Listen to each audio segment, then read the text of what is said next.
Hello, everyone. This is that guy, and welcome to the final episode of Face Range Fate, season one, by the way. Because at their official Twitter website, we have confirmation that they are having a season two. Well, not exactly, because they have basically a to be continued picture, right? They just told us to be continued. So it means that season two is coming out. We just don't know when. We just know that is a thing. It's not officially announced, but we know if it's to be continued, then it's gonna be there somehow, right? It's gonna be there someday. So we're just gonna wait for that. But now we have episode 13, which is a long journey because thinking about the days where I have to hype myself up for Face and Fake, like every single time I play the Fake It theme song, I every single day I actually play that song every single day, and I still do actually I still do. I play that song every single day so that I can get myself hyped. And it isn't easy, keeping myself hyped for like 2 years straight. It's not easy, and I listen to that song every day. Even now I do, but this time I also have like what, uh, Proven and Unseen Eye, those two, the opening and ending songs as well, in the mix, which is great because I never thought that one day I would have the OP and the ED with me, right, along with Fake It. So it's been a long journey, and I never in my life expected that I'm going to see the scene that it's about to be adapted, right? Because none of us are expecting them to go volume six. I mean, there is a possibility, but we're just not expecting them to go that far because they can easily end the season with Gilgamesh dying. Like they just straight up can if they want to like do this as good as possible. But LN adaptations, right? And not even LN adaptations, Time Moon adaptations. It's kind of the thing with Time Moon adaptations is that you can't expect too much out of them. As in, are they gonna be entertaining? Yeah, sure. They're definitely entertaining adaptations. You can have a lot of fun watching it as a source reader. But in terms of making it like, the best thing, like the best adaptation out there, no.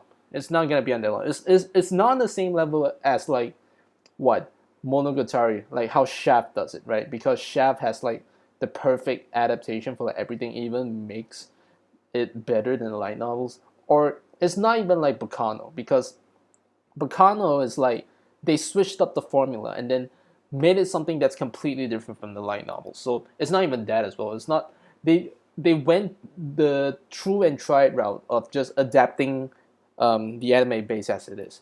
I mean, there's still rearrangements, like some stuff happened earlier, some stuff happened later, but still, it is the same story. It's not trying to do anything new. It is still the same story after all. But yeah, I never thought I would see this scene about to be adapted, and I'm so excited.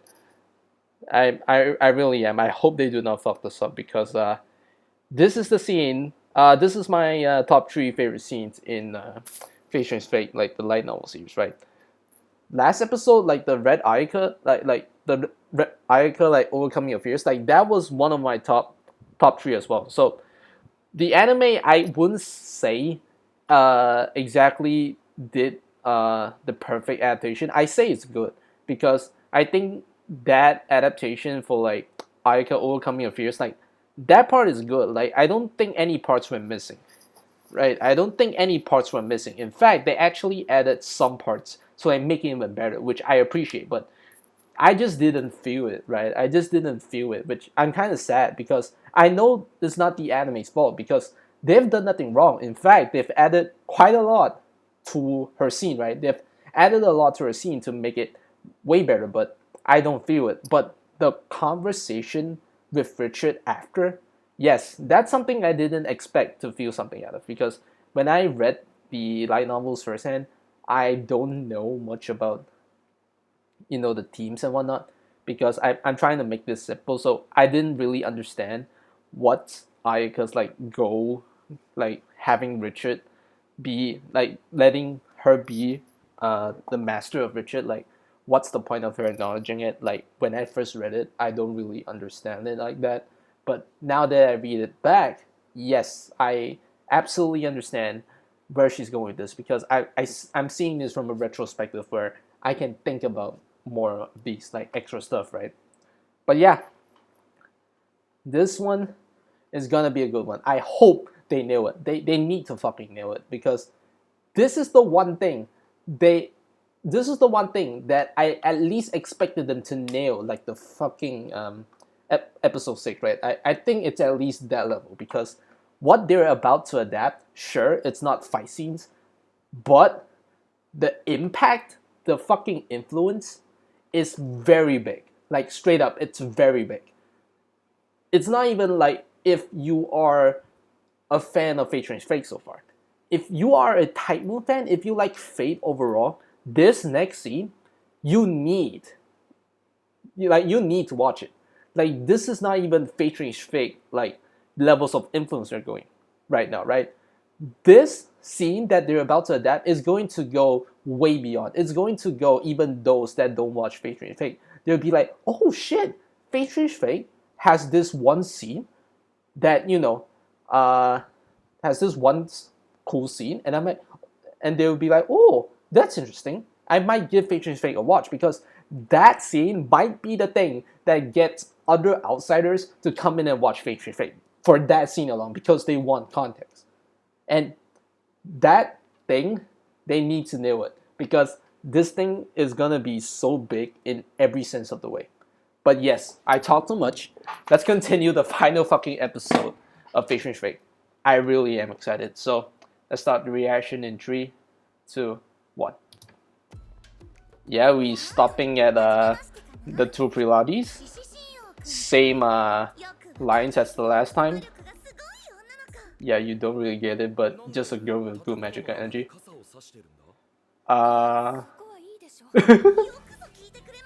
Yeah, you gonna answer us? What do you mean by this, bro?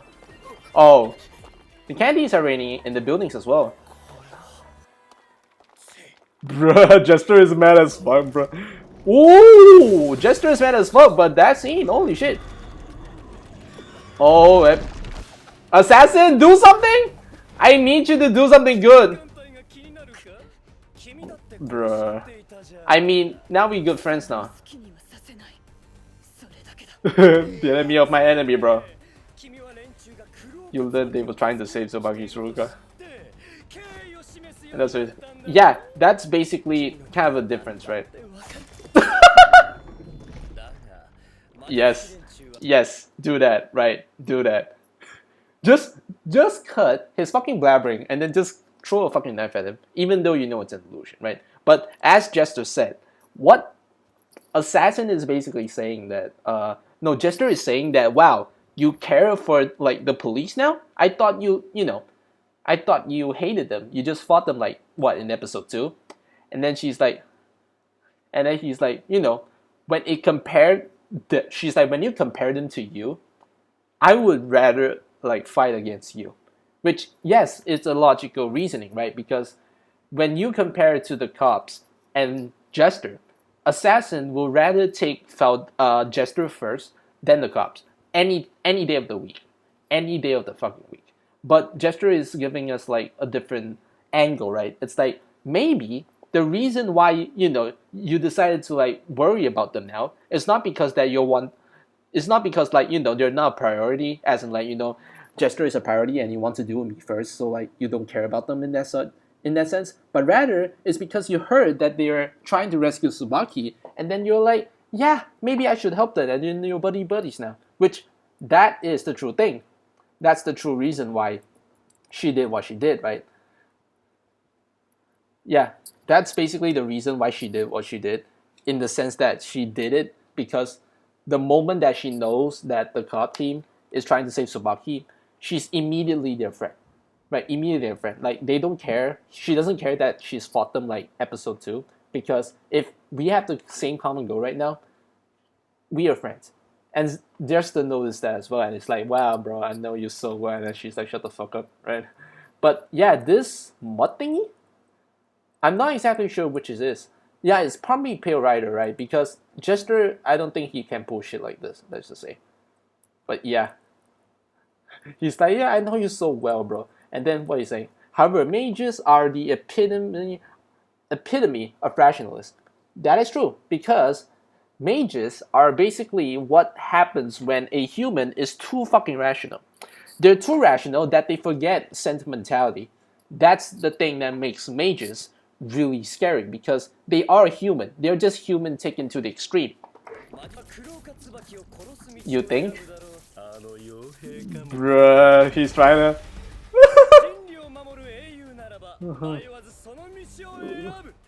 Yeah, sure. Oh, let's go! Assassin unveiled. Like, seriously, bro, she's a beauty. Like, I'm not even trying to say, like, I'm not even trying to judge Jester, you know, because I would. I would. Why wouldn't you? Because, like, straight up, why wouldn't you? Like, Jester, I understand you, because, but I hate you, but I love you. You know, it's kind of a weird thing, but you're a very funny motherfucker, let's just say. Yeah, like Jester is just a very funny motherfucker. That's all I can say about this, right? He's like Faldeus, right? He's like Faldeus, in a lot of ways. I would say that if Jester is Jester is the Jester in like fight scenes and whatnot, like in action parts, then Faldeus is the Jester in in like those slower parts, right? Like those stuff, conspiracy theories and whatnot. Because they're both just funny to watch and fail. Because they always fail at everything that they do, right? Like Jester just now, he failed at trying to letting the cops, like letting Cerberus kill the cops so that he can fuck with the assassin. Like straight up, he just wants that, but he saw that, failed right in front of him because of some third fucking party. He's like, right, he said, why the fuck would you do that to me? Type shit, right? Type shit. But yeah, let's just say I get it, right? I would. Sigma, you are a lucky motherfucker. I would hope to be you, but Sigma is the GOAT. You know, Sigma is just Sigma. So I can aspire to be him, but I can never be him because Sigma is always a Sigma. But yes, as Jester just said, because the cops are technically also mages, right? So mages, like he says, is the epitome of rationality. Like they would do anything to achieve their goal. So, you know, since they're mages, they might as well kill the girl, you know? Even though they're trying to like save her now. In the end, they might just kill her because sacrificing one little girl will give salvation to everyone else, which is true. Right? Which is true. Oh, she is mad, bro. And I am Francois. Yay. I don't think he cares, bro. He would get it, but he don't care. He doesn't even get it, okay. No need for thanks. Yeah, they're about to sully him. But okay, what did you say just now? It's like, but thanks for helping us out. It's like, yeah, I don't get exactly who you are, but like, you know, thank you for helping out with Cerberus. And then it's like, nah, don't thank us for because we're here to fucking sully you. I wonder exactly what are they gonna do, right? Because we know these two are guys that just want to have fun. Like they just want to see people suffer, and then just for the fun of it because it's funny, right? And then now they want Richard to suffer. Like they want to sully him somehow. How? Let's see. Yeah, let's see. How exactly are you gonna do that? And what are you gonna do? Yeah, she noticed. She noticed the drag you along a bit. Not exactly. Kinda. Not exactly. Yeah. Bruh. Oh, she is so enlightened by this shit. You're the one who goes with him. Yeah, he just says whatever he wants, you know. For real! Oh shit. What are you gonna do? Oh shit. Yes! Yes! We're gonna see it. This scenery, it looks very familiar. Do you recognize it? I did. I sure did. But let's continue. But as he said, it's like, wow, you followed the Great King. You see, you've changed quite a bit, right? And then, it's probably because, of Richard that you changed like that, right? But precisely because he's such a great king and then how much you were being influenced by him, sorry, right? Is what he's trying to say. Sorry, right? Sorry that this has to happen to you because we are going to trample on that great king of yours, right? So exactly how? Why did they bring us to this weird place, this castle in the middle of the fucking forest and whatnot? Let's see. This is one. She knows. How? The castle in Fuyuki. Yes, she came here before. She came to the castle of Fuyuki. Ah, that's the gold! Yes, that's the gold! Yes, it is. Oh, instant teleport. Oh, we straight up here? I have heard that the real deal is a massive figure. What? I don't know, bro. Isn't he isn't he constantly written to be small as fuck in history books? Like straight up. Isn't he written to be small as fuck in history books? Why do you say that? I know he has a massive figure in the real deal. What do you mean by this? What do you mean by this? I had heard the real deal was a massive figure. But yeah. What do you mean? Okay, maybe I don't know if by massive he means he's big or he's a very important figure.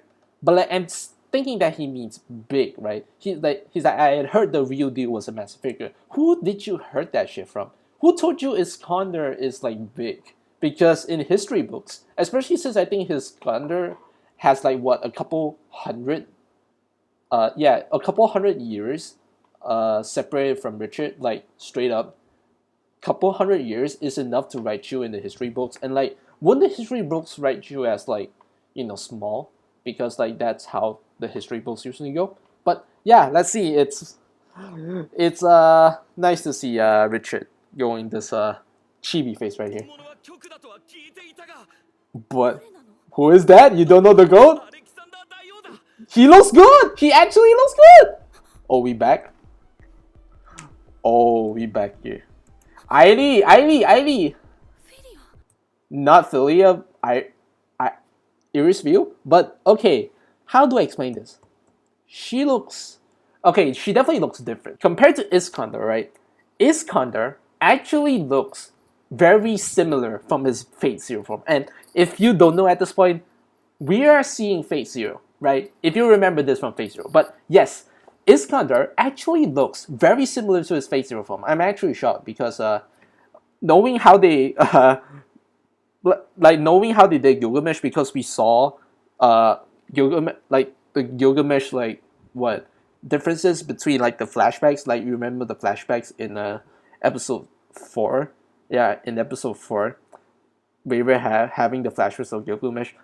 When you compare the Fate Fate versions of Fate Zero Gilgamesh, Fate Zero's Gilgamesh looks ugly as fuck. Straight up, the designs in Fate Fate are way better. That's what I can say.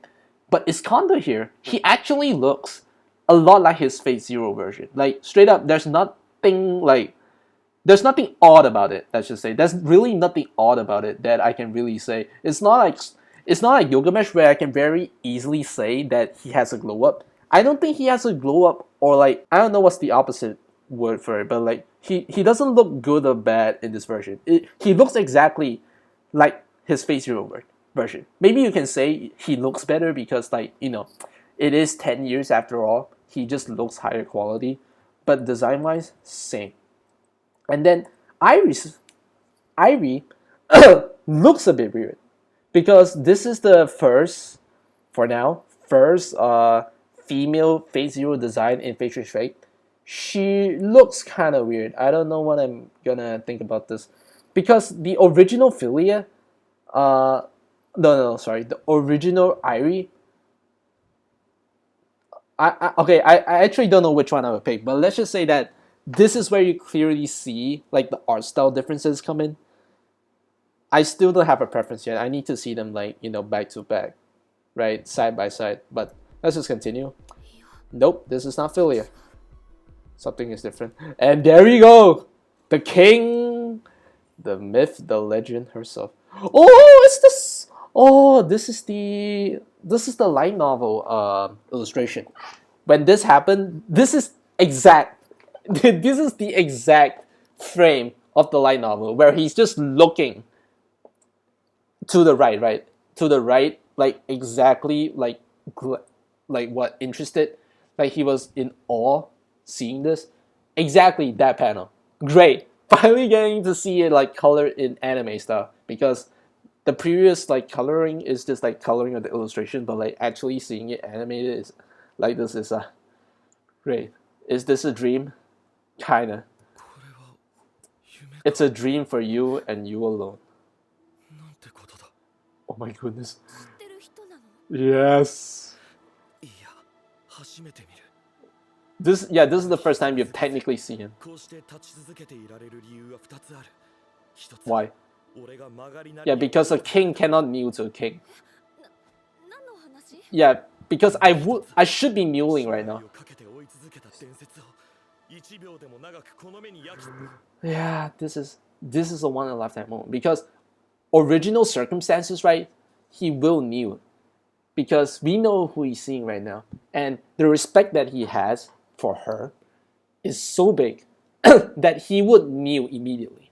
And the two reasons why he said he didn't just now, the first reason is because even though he is imperfect, he is still a king, and then a king cannot just simply kneel to another person.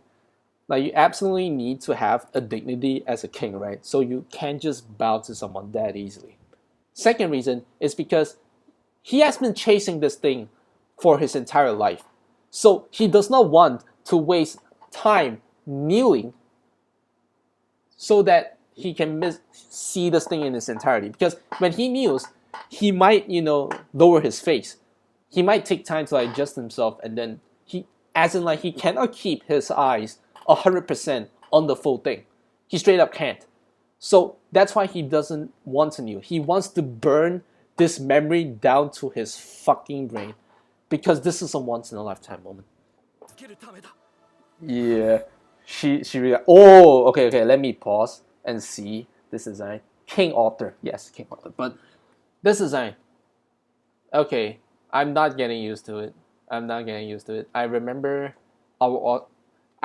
like Takeuchi's like Artorias too well. Like it's something it burned into your memory, and then you cannot just get out of it that easily because you just see this. Like this is a completely different art style. I need to get used to it. Let's just say because something about the eyelashes. Same with Irie as well because Irie has the eyelashes. And then now Artorias here also has the eyelashes, which, they're a woman, right? So it makes sense for them to have eyelashes. But I don't know, the eyelashes is making them weird because it's quite profound. Like, despite being just eyelashes, like usually, Artorias, Irisview, they're not the kind of person to like care about makeup. So like, realistically, they're like, eyelashes shouldn't be that obvious, but it is here. Like you see them sticking out. So yeah, need some time to get used to it. But yes, Artorias. This is the reason why I say this entire scene must be good. Because this is not only a big moment to Rich's character, like his entire character hinges on this one fucking dream sequence of Fate Zero. But secondly, it's Fate Zero. They're redoing Fate Zero in some kind of way, right? So when people who don't watch Fate Strange Fate, they hear about this new episode and they're like, wow, they redid Fate Zero for whatever reason. I need to go and check it out. That's a great thing to pull a lot of people in because you might not be a Time Moon fan. You might just watch Fate Zero once. Like Fate Zero might be your only Fate anime, might be your only Time Moon anime. And then, they're like, oh, Fate Strange Fate, huh? Yeah, maybe cool and all, but I won't watch it because, I'm not interested enough. And then they see this. Maybe they like Fate Zero, but not enough. And then they see this, and then they're like, oh, they have Phase Zero in. You know, maybe I should give it a try. So that's why I think this scene is important, forever important, because comparison videos about this are going to be insane. Yay! This is a part of. Yeah, and how? Yeah, and how did you get this footage? Oh shit! they're doing the Fox Century thing. That oh no, 20th century thing, right? Edison did this for like, yeah, Edison did this in FGO, and now Francesca's doing it, but this time it's less obvious. But the sound, man, but the music is the same. All right, Holy Grail War, and then like it's just not 20th century here. Like it's completely new, and then like the two lights upstairs. Thank you for doing this, because this is exactly what I need, right? I need the anime to show exactly how movie this is, because I need the anime to let the audience know that Francesca is making a fucking movie, and then Richard and Ayaka is just there watching. Like, they cannot do shit. They're just watching a movie that they edited out from the Fourth Holy Grail War. That's it. Like, I need them to know, I need the anime to let the audience know about this, and they did. Great, right? Great. I'm fucking okay. Great. I said this 3 times already, but yeah, it's really good. But let me think about something else. What do I want to say?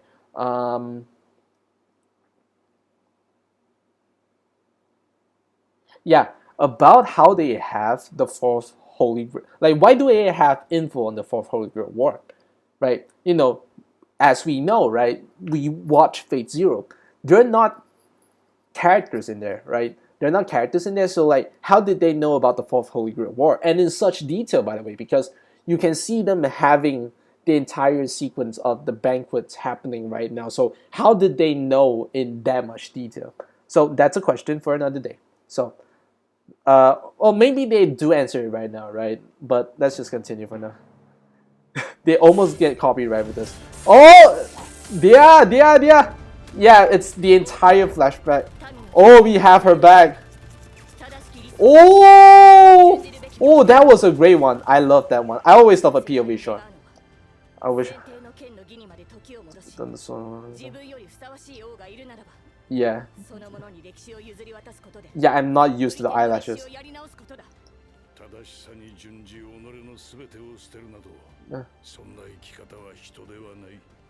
Yeah. He's not wrong about this. Goodness. The real life was something raised you. Yeah, it's about your way of life. Such a possible way. Oh my god. Seeking a path of divine righteousness. Other beings of the cross. Yeah. Oh, let's go! We have the full shit. We have the full shit. This is This is it. This is entirety of Phase Zero. The building. It's the fucking building. Oh, I'm having so much fun. It's the fucking building. Is this? Yeah, it can. Definitely can. Shiro is somewhere in there. No, unfortunately not. I'm not gonna pause one now. I want to see the full thing. Do you admire also? How do you think about that? Yeah, what do you think about the king that doesn't... A hero with his... Okay. Yeah, this is the question posed to Richard, right? Basically, Francesca is asking a question. You admire this king so much, right? You admire Artoria so much that, you know, her story, the way of life that she has, you admire it so much that you basically turn it into your own meme, right? Like, I need to say this about memes. That is Artoria's ideal. Like, that is her way of life. That is her meme.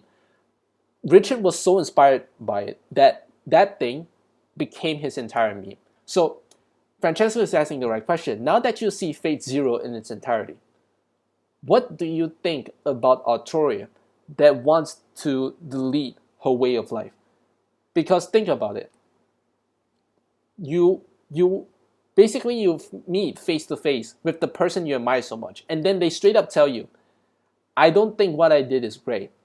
I don't think what I did is great enough, and I want to delete it all. I don't want it to ever happen. Like, what would you think? Like, you're just saying that everything I believe, everything that I believed you in, it's all a lie and it's not good. Like, it's mind breaking, let's just say, because that's your entire life based in.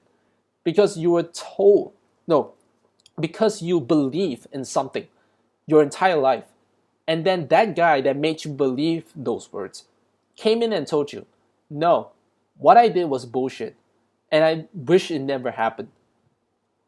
And it's mind breaking because why are you telling me that the thing I believed in so long is all fake?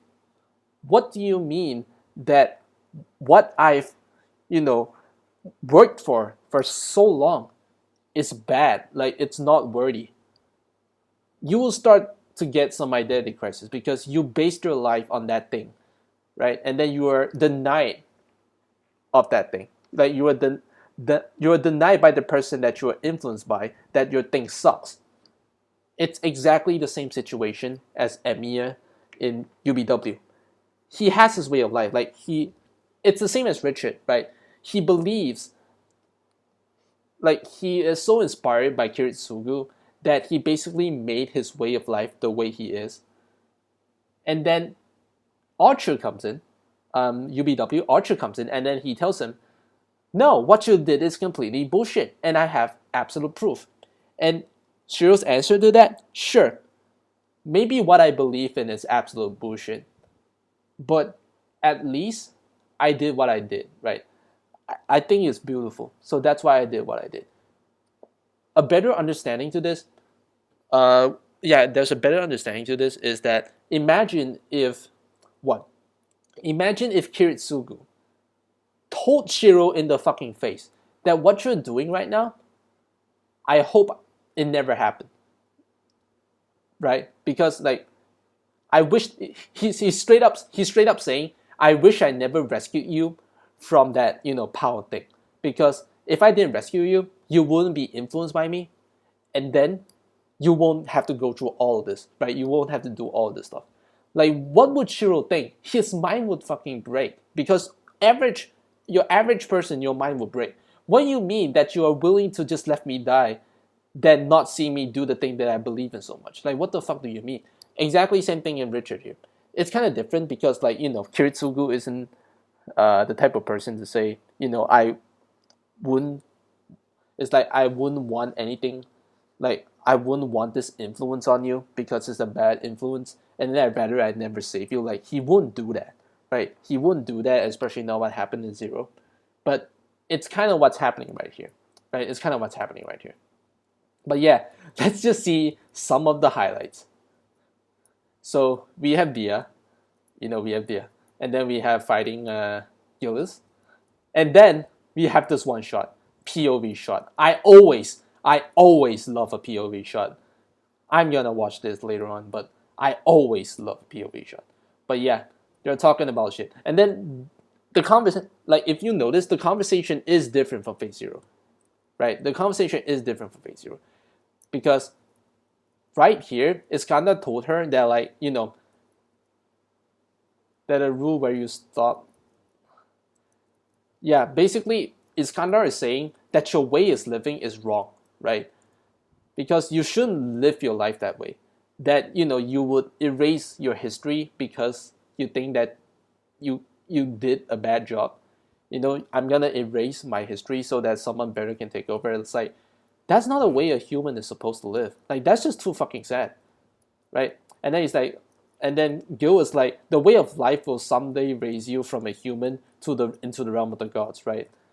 Which is true, because she's, and basically he's like, look, the way you live, like the way of life that you're living right now, being as selfless as possible, like being this king, this like idealized king, that way of life will someday raise you from just a petty human like you into the realm of the gods. And then you're just saying that you're gonna delete all of them It's like what you're doing. Sure, but Gilgamesh is basically saying that sure, what you're doing, you might not think it's good enough. You know, you might not think that you're the best person for this job, but the fact that you did do the things that you did will ascend you into the realm of the gods, because what you did will be remembered forever, and then they will treat you like a god. And then now you're saying that you're gonna just, you know, that you're gonna just reject your legacy, being worshipped like a god, so that you can go back to being human again? Like, are you dumb? That's what you're saying. It's like, why are you laughing about? If such a thing was possible for human, is there any reason for hesitation? Which, what Saber is trying to say is that, if such a thing was possible for... I think what she's trying to say here is that if it is possible for a human to, like, do a better job than I am, then is there any reason for a hesitation to, like, redo the Sword of the Holy Grail? And then Iskandar is saying, seeking a path of... Yeah, it's going too fast, let's just say. Let's just... Seeking a path of the... ultimately brings out a culling of the people. So what he's trying to say is that Artoria's way of living, seeking a path of divine righteousness, will ultimately cool out the people. So, yeah, because if you want absolute righteousness, if you want to be an idealized king, right? Yeah, if you want to be an ideal king, then ultimately you need to, bring out the culling of your people, which is exactly what she did, right? Like she said, in order to be an idealized king, she made some sacrifices, right? She made some sacrifices, and then she called up some of her people. Like, anyone that's trying to, like, mutiny against her, she, like, killed them, right? Because she needs the throne to, like, keep doing what she's doing. So yeah, what Iskandar is saying, sure, you can try to be an idealized king, but in the end, you will just cool some people out, right? But let's just see this thing again. Sacrificing all your righteousness and discarding everything about yourself? Yeah. That's not the way a human should live, like he said. Because that's just too fucking sad. Think about it like this. The reason you chose to be a king by your own will, and then you're just gonna discard it for yourself? Like, that's just so sad. Like, you're just gonna discard it for the sake of someone better taking over for you? Like, that's just kind of sad. And then you're also sacrificing all the good things you've done, because, even though you might not be perfect, you still have done something good, right? And then you're just gonna sacrifice that? That's just too fucking sad. Also that someone might, do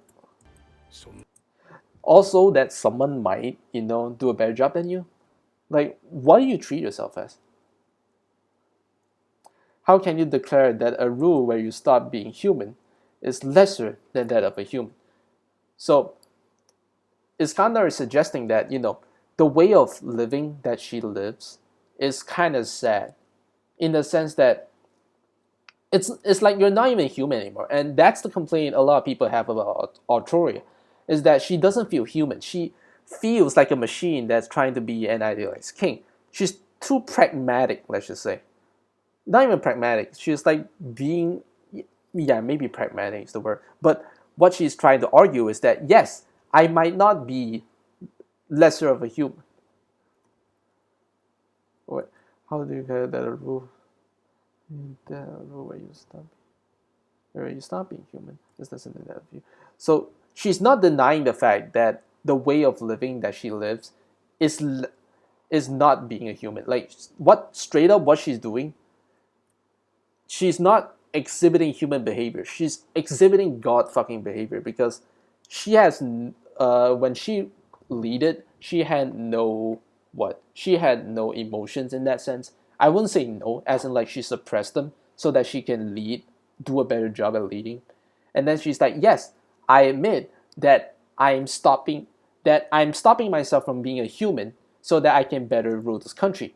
But where do you, like, how can you declare it a rule that if you stop being a human, then you are lesser of a human? because she's trying to argue is that yes, what I'm doing might not entirely be human, because humans have emotions. I'm rid of them so that I can do a better job. Yes, I am stopping myself from being a human, but that doesn't make me any less than that of a human. And then Gilgamesh is like, yeah, because the moment when you stop being a human, you will raise yourself to the level of a god. So that's kind of refuting a point. He's like, yes, I stopped being a human, but will I be any less of a human because I stopped being one?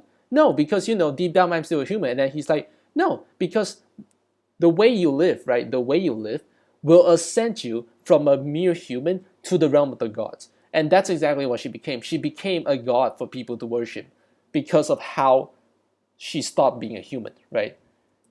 And then she's like, what the fuck are you laughing, bro? Like, what's so funny? If such a thing were possible, human, is there any reason for hesitation? Yeah, but basically what Gilgamesh is saying is that what you're doing, you're not trying to be a human anymore. Like, you're not trying to lead as a human, you're trying to lead yourself as a fucking god because of your way of living, right? And then she's like, sorry if the mic is it's like, but it's like, why are you laughing? Why are you laughing? Why is it such a bad thing to be in the same level of a god, right? Because we know why Gilgamesh doesn't think that way, because he dislikes the gods. He wants humans to have a way of living. So she's like, bro, if you stop being a human, then your way of living will ascend yourself to the realm of gods. And so he's like, once you're in the realm of gods, you can't even like make your own decisions anymore. Like, you're forever shackled into the realm of the gods, and then you're forced to do that way of living in your life forever. And then he's like, why would you do something so dumb? Because to him, Gilgamesh, being human is way better than being a god, because a god just manipulates people, and then humans have their own wills. They can carve their own path. Like, that's what he believes. And then he's like, you're just willingly sacrificing yourself to not be a human so that you can ascend to the realm of gods. It's like, what are you? Are you fucking dumb? Being a human is way better. And then she's like, what? If a human if it's possible for a human to reach the realm of the gods, why would I hesitate? Because I'd rather be treated like, as in like, I'd rather be treated as a god, as this idealized king that people worship, because people will be happy, right? Because like, I don't care if I was being ascended to the realm of the gods and then people revere me like that, right? As long as the people is happy, I don't give two shits. That's her main goal. It's like, sure, I might not be a human anymore. I might be just an empty husk at that point, but at least the people are happy. And then Iskandar is like rebuilding again. It's like, yes, you did all that so the people can be happy, right? But at the same time, have you ever thought that your way of living doesn't exactly give you the results that you expect? Because like, sure, it's like, if they can revere me to the level of a god, right? If they revere me to the level of a god, then nice, because everyone will be happy. And that's all I matter. It's like, I don't care if I, as a person, gets completely fucked up. Because as long as the people is happy, then I'm happy as well. And then he's like, no, because when you lead this way of life, when you try to seek a path of divine righteousness, right? Like he said, you will ultimately call some people out. Because when you are a god, it is the nature of, it's like when you're revered to the level of God, it is within the nature of humans to fight against gods. Like, history has always told us that humans are always the people that will fight against the stars, and then most likely speaking, they always will. And then when you do that, when you ascend yourself to the level of a god, you're basically inviting for some people to like challenge you, because when you seek a path of divine righteousness, some people will ultimately be cooled. Like, some people will automatically be left out. Like Mordred, for example, right? Because in that sense, Mordred was one of the people that was being left out, because he was because you ascended yourself to the level of a god. You are at the level of a god, so you don't feel anything. You just want to be an idealized king that does the most rational decisions. But at the same time, by doing that, you ignore your daughter's feelings.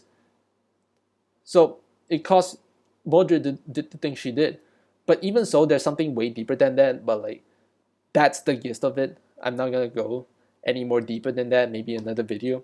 But yeah, Iskander and Gil are just fucking bashing Saber at this point.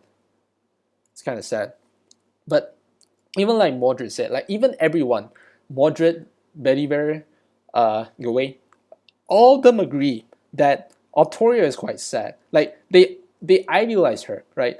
They think that she's a great fucking person, and then they don't want her to be in the state that she is. But at the same time, they know that this way of living for Artoria is what inspired them to be the way they are, and so the best thing they could do is not try to like, the best thing they could do is not try to like make herself to like make her discard this way of living, like, because they were inspired by her way of living as well, so they can't just say like, nah bro, stop doing the way you did things and then be a bit more human. They can't do that because they were inspired by that as well. So the most they can do is to make sure that her life is as smooth as possible. Like they don't want anything to come to her. I just want to like help out in not in your suffering, in that sense. So yeah, that's basically the gist of it. But backstory, let's go with the backstory. And then the idea that they have this in their box as well is nice. And Kirisugu, and then we have is that Gills? Yeah, we have Gills in HD. He looks exactly as I thought he would, and then yeah, Kiritsugu looks exactly once again like how he is in Phase Zero. Cool. And did we ever like? Yeah, no, we didn't see the full thing of this one. But yeah,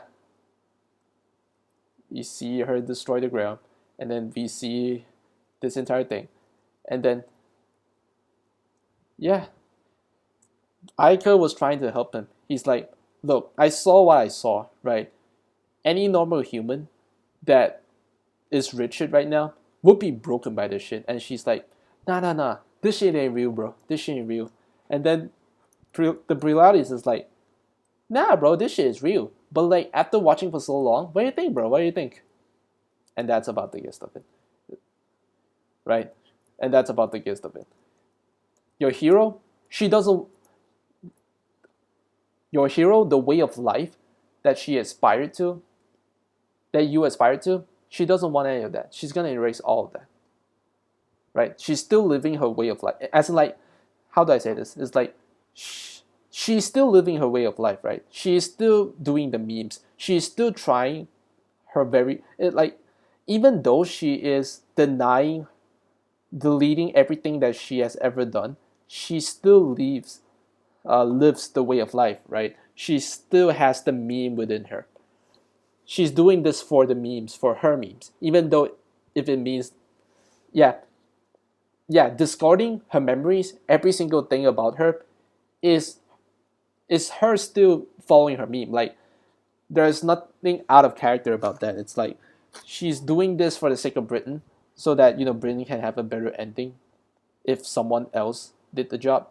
Like, she's still following her meme, even if it means destroying the memes that she built up previously in the first place. So yeah, sad thing is like couldn't grab a single fucking thing in her hands. But ramble long enough. Yeah, I think I rambled long enough. Let's get back to Jester. I think he said a hero has a choice. Yeah, a hero always faces a choice. Yeah. So which one will you pick? You're going to deny humanity. Oh,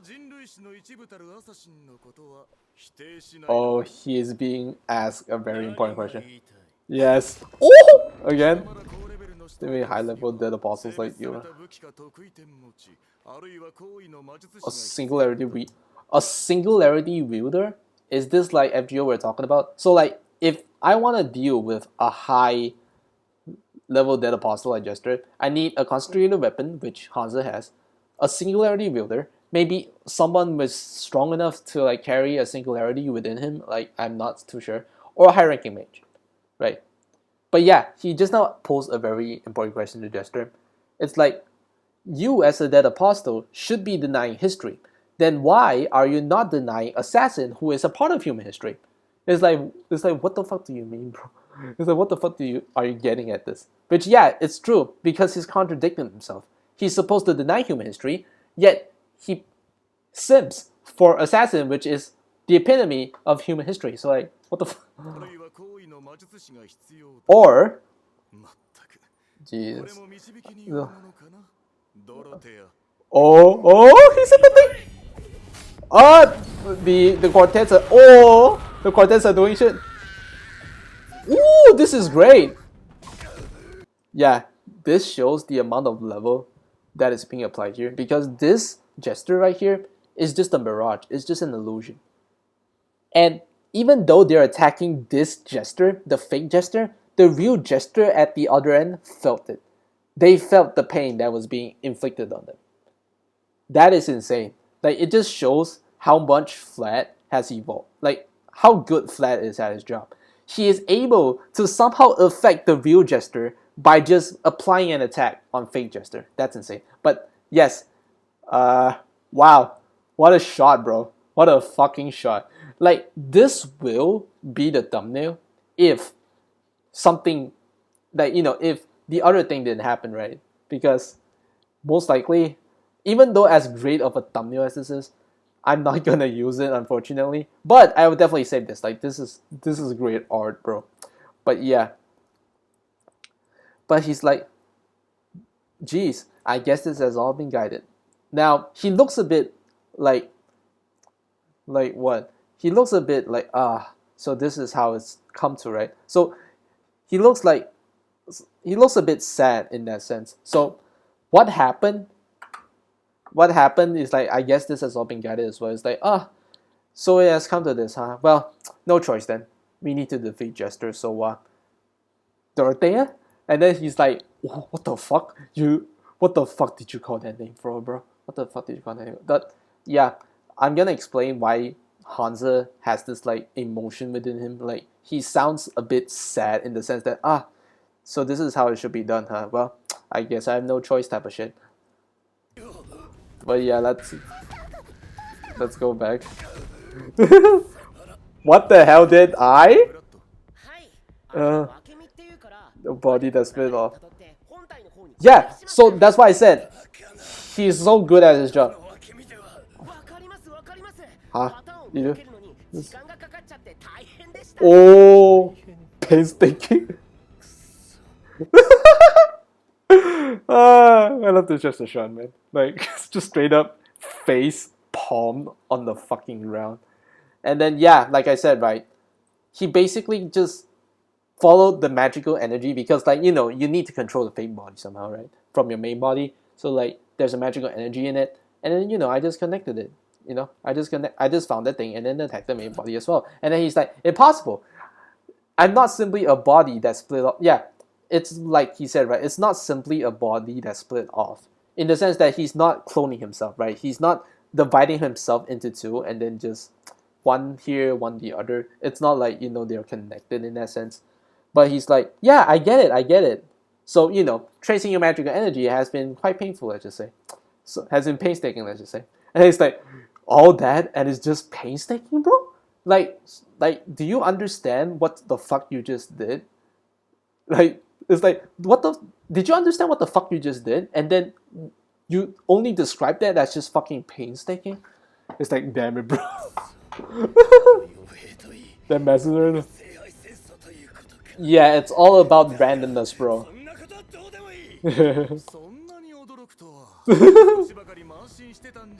He is kinda. How? Let's show us. Yes. Woo! I only invested in the... Yes! Show us. Yes. Yes! Show us, show us. Yes! I want that change phone number. Let's go! Can it be? Yes! Can it be? He is quite surprised. He is afraid as fuck. Their pinnacle? And one of them will go into... Wow. Woo! The design, where is he? Yeah, I know he's in Adventures in El Malloy, and then he's supposed to be like in the boat with a casino, some shit. But let's go, Fan Fan. Like I don't even know his story. I'm just happy that he's animated, right?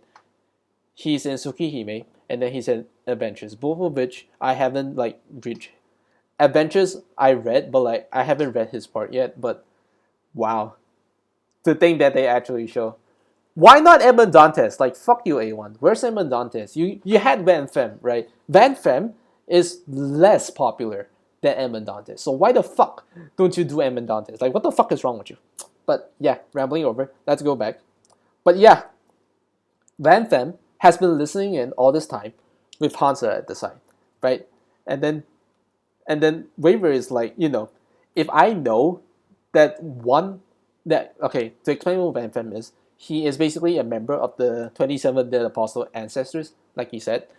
Basically, in a short term, there's levels to the vampires, right? Jester is considered to be a very high ranking, a very high ranking vampire Dead Apostle. But the pinnacle of the Dead Apostles is basically this: the 27 Dead Apostle ancestors. So these 27 Dead Apostles are like the top of the food chain. Like they're the strongest Dead Apostles out there. Right? So that already goes to show you how strong Van Femme is, because he is the top guys out there that you do not want to fuck with. Top guys up there. And then he's just listening all in. And Waver, of course, has connections to Van Femme because Adventures in El Malloy, right? And then he's like, if I know that you're listening in, I would have picked my words very fucking carefully. But yeah, this is why Flat has Van Femme's phone number. Like, it's kind of a long story, so I'll just cut it short. But apparently, ever since Flat was a kid, he was friends with Van Femme. Like, he goes up to his ship often to like just at the casino. So like that's why he's so good at the casino. And this is exactly why Hansa is like so sad about this now. Is that, oh, this is the way it is, huh? Because yeah, Flat probably realized that the only way to actually deal with the shit is like deal with Jester of all people is to ask Van Femme for help, because Van Femme, being one of the top vampires out there, will have a method to deal with something like Jester, especially because Jester is considered a strong vampire, right? So like, of course, the top brass would know someone like Jester, right? They would know someone like Jester because of that. And Hansa's like, I don't like wanting help from a dead apostle instead. So like, I'm supposed to be killing these guys, right? I'm not supposed to be friends with dead apostle ancestors, but the enemy of my enemy is my friend, I guess. So, this is how it come to. So, this is what I should do. But yeah, apparently, Dorothea is a very important name that can hit directly in Jester's like in Jester's core, right? But yeah, it's like, it looks like the information was correct. It's like, but I believe there's a need to officially grant my gratitude. It's like, look, I don't like giving my thanks to a vampire, but you did help us after all, so like, thank you. But yeah, let's see exactly what Dorothea is so important about that immediately caused Jester to be the way he is. Let's see. Sir Van Femme. I was quite into release. Oh, it's close across. It is on those. Yes, he is. Yeah, it's what you said just now, right?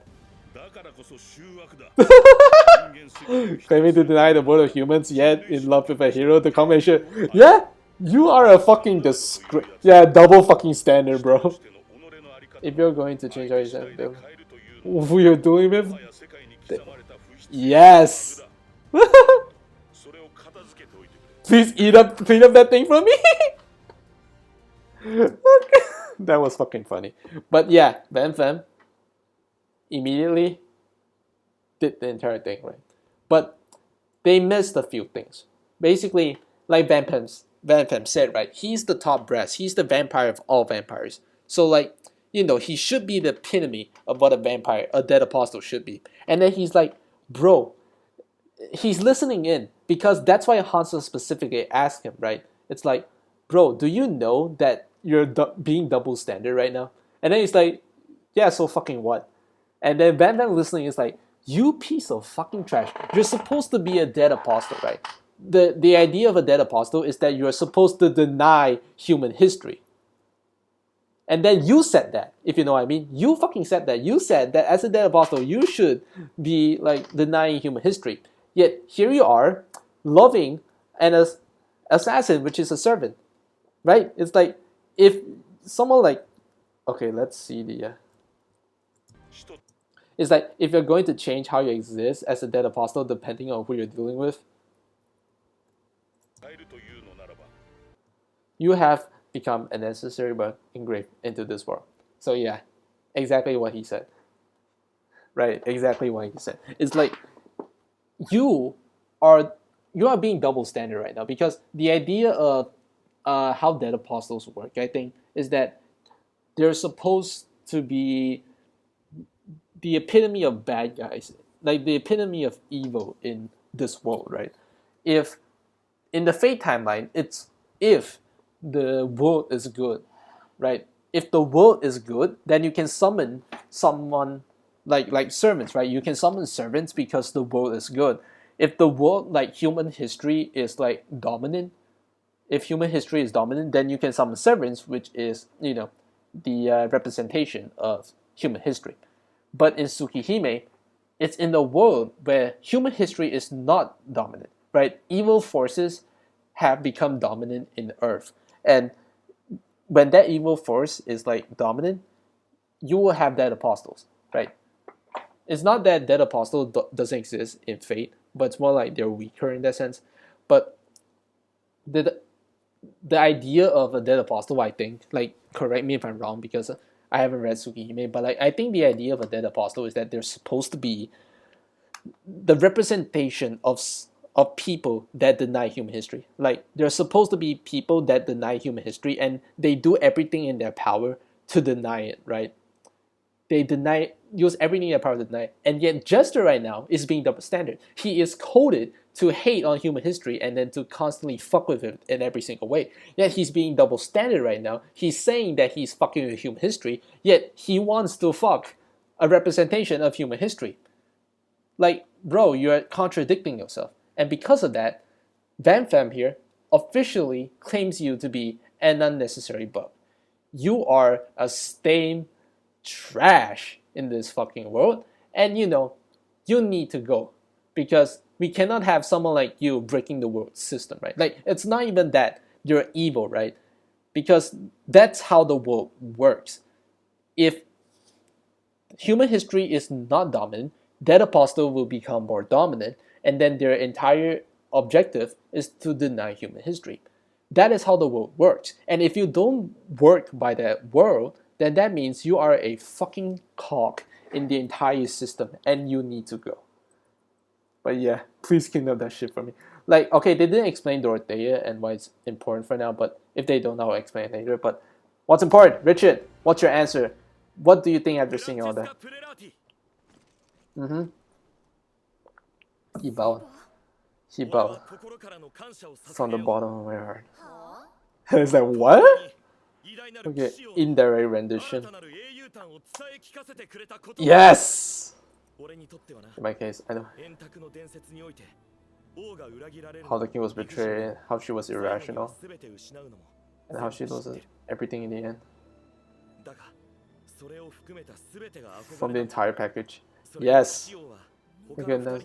Oh, it's the song. No, it's not denied by her too. It's the song. Yes. He was simply angry at the way he lived. Yeah. Oh! The land, the feelings of people and the subjects. What is or just cannot easily vary. That is why that question does not have a right answer, and those three knew them more than anyone else. But, yes, I have to say something. There was one thing our king only, and that is, tell us. Yeah.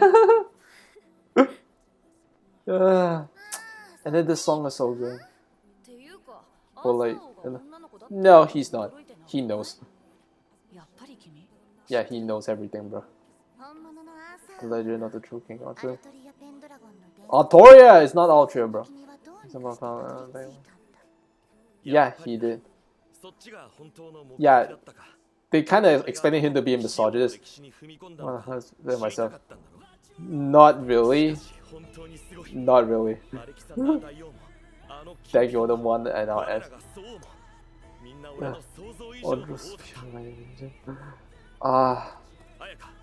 Yes. That division. He's got. Yes! Yes! He decided. He decided. Do it! Do it! Form the official master contract right fucking now.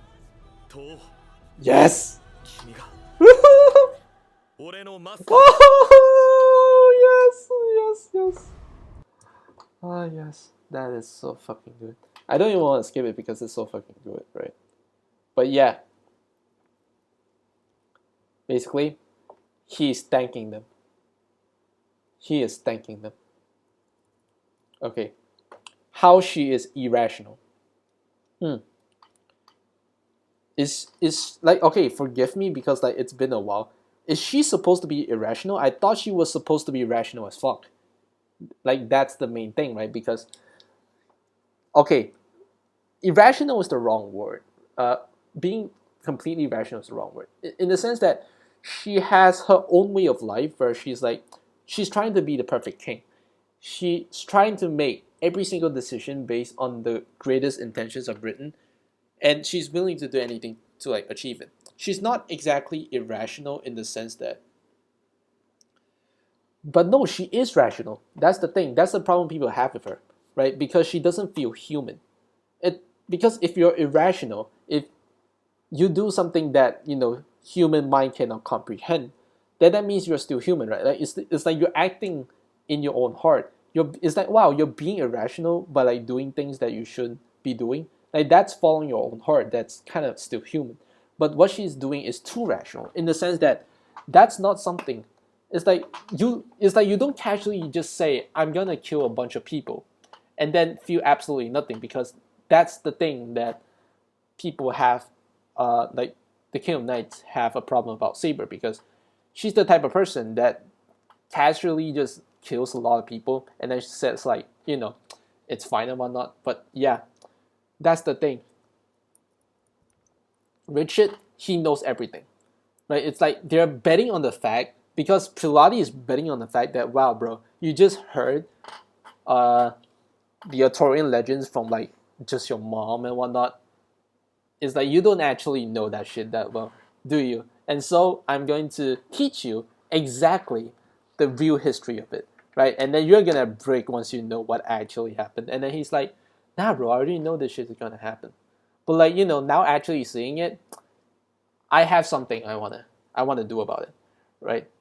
But yeah, he's saying that the King of Knights was not denied by the other two, because that's what was shown, right? It was saying, it really looks like Iskander and Gilgamesh was like bodying Artoria, like denying her, but not exactly. She's not exactly being denied, right? But wait a minute. Yeah, that is so. The King of Conquerors was simply angry, right? He did not deny the royal rule of the King of the North. Yes, in Iskandar's case, right? He did not deny him, right? He did not deny like Artoria's way of life. He's just saying that way of, he's just simply angry because that way of life is just so fucking sad. I think it's a shame that they miss this one part where it's like, why is he angry? It's like he's just.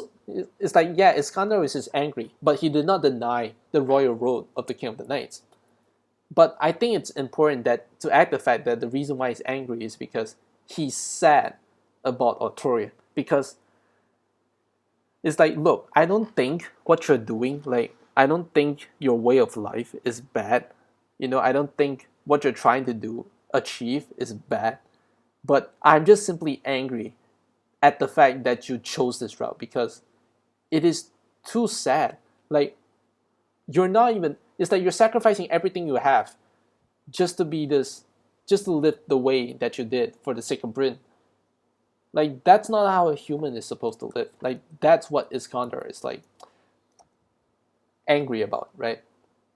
But yes, this great sequence, because this is clearly the Crusades, right? But let's just see, depending on the times, the lands, the feelings of the people and subjects, what is just or not can easily vary. Yes, because there is never. Okay, yeah. That is why that question does not have a right answer. Let me see. Okay, what did he say there? And those three knew that more than anyone else. Yes, and that's exactly why they didn't. Gilgamesh and Iskandar didn't actually like deny what she did. They're not saying, like, they're just refuting her, right? They're not. It's like, bro, the way they're basically just saying, bro, the way you live your life has a problem, and then they just list out the problems. But it's like, do you deny me for walking this path? It's like, no, I don't. I'm just saying that your memes. They're just saying that your memes have issues, right?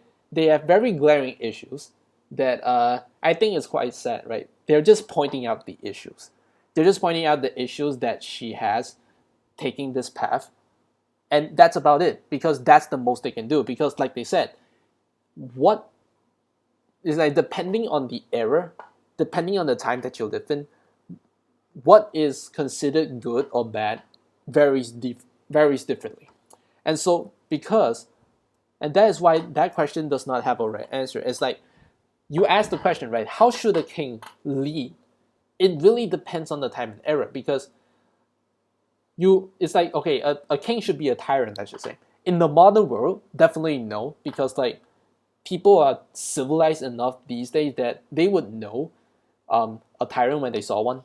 But back in the day, maybe, maybe people can actually, maybe you can, rule in the way of a tyrant. Maybe people will even think that, your way of ruling is good, right? So it really depends on the time, place, and like, the people. It really depends. So and because it heavily depends on the time, and yeah, because you depend on these various factors, there's never really a right answer. Every era can have a different opinion on how one should rule, and then they can debate it for like forever, and then you won't have a clear cut answer, right? Because you just straight up can't have a clear cut answer, because it's quite hard to. And of course, those three being kings themselves, they know that it's impossible to like say that my method, my way of ruling is the best way. I can only say that it worked for me and I like it that way, right? The most I can say is that I won't say that my way is right, because maybe I put my method of ruling into your era, it might not work, So that's why they didn't deny Artoria in that sense. But yes, like he said, if there is something, yeah, this is such a great, it's like, yeah, but if Artoria, is there's one thing that I can criticize Artoria about, is that, she simply have a softer voice, which, yeah, true, because of course she has, she's a woman after all. So, and the other thing, the Prelades are shocked that he knew that the Prelades are shocked that Richard is not shocked at the fact that Artoria is a woman. And then they're like, wow, bro, so you actually knew? And he's like, bro, I'm the king. I am the Arthurian mythology expert, all right? I go out collecting collectibles of the King of the Night, like of the Round Table. Don't you think I wouldn't know that Artoria is a fucking woman? But I want to stop on this scene. Like this, this frame is kind of funny. Like how rigid this thing. Yeah, Artoria Pentagon. Just as I thought. Wait a minute. You somehow found out back when you were alive. Yeah, he somehow found out that Artoria is a fucking woman, which is yeah. Wait a minute.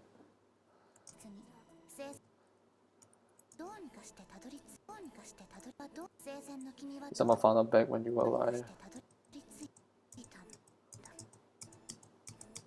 Yep. Just as I thought. That's what you were really after, right?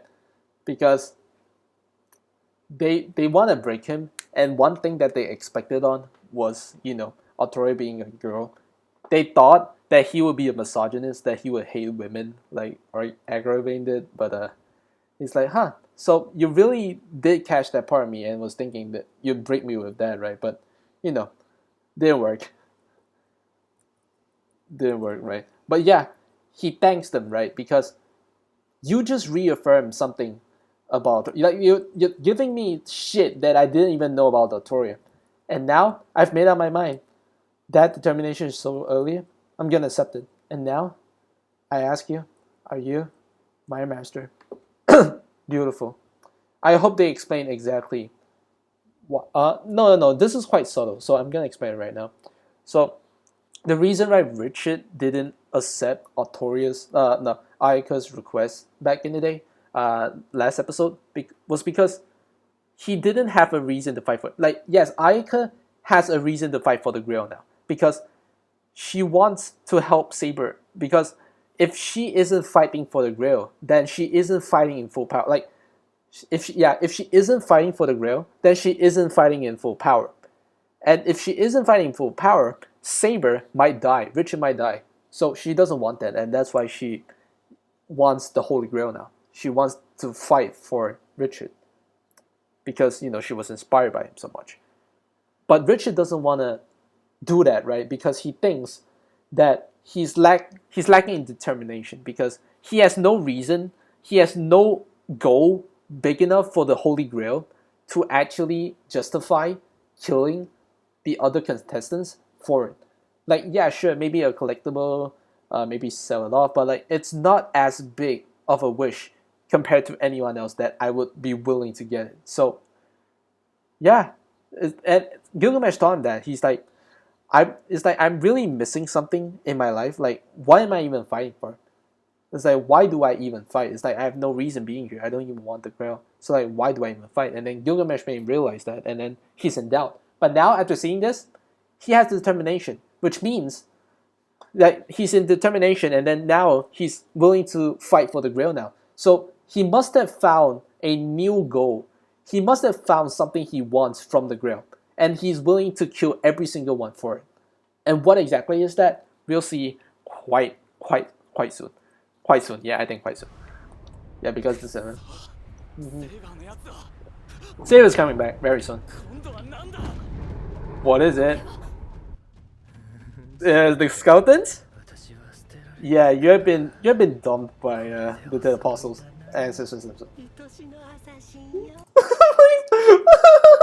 Okay, I know this is supposed to be scary as fuck, but like, I know this is like, this frame is scary as fuck. Like, this frame is scary as fuck, but like, I can only laugh because the only thing that I can think about right now is that oh, so I've been dumped by the Dead Apostles Society, huh?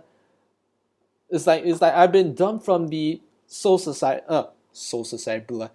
It's like now I've been dumped from the Dead Apostle Society, right? Like, right?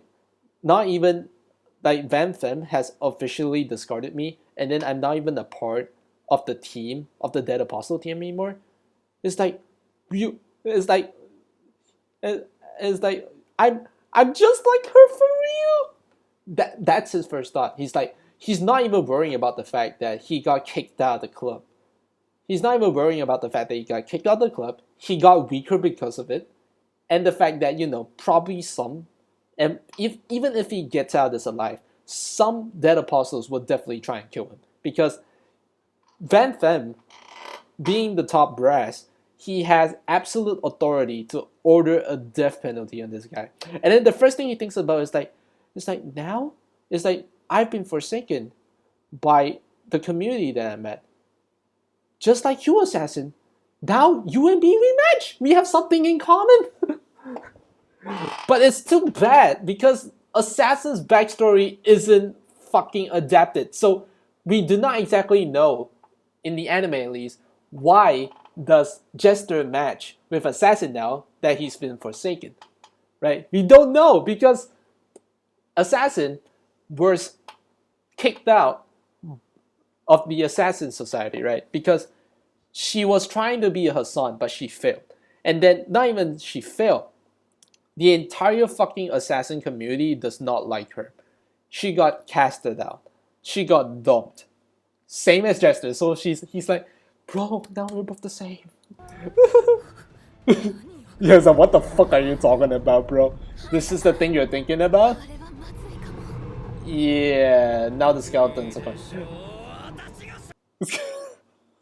and then Jester is still doing that dumbass voice. But okay, I don't know what I expected. Skeleton, like, sure, this is definitely skeleton. I just thought it'd be like, you know, your average skeleton, just extremely big. Like, that's what I thought it would look like. But it's the FGO kind. It's not just a skeleton. It's a floating one, and then, you know, there's like veils behind them. Those kind of skeletons, which, yeah, makes sense because this is Fate Death, bro. You gotta use the FGO models. But yeah. What have you got to improve, bro?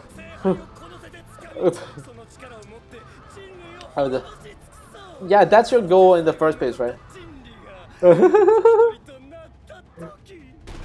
Yeah, now. I remember. No one time I ever have you hold a bank.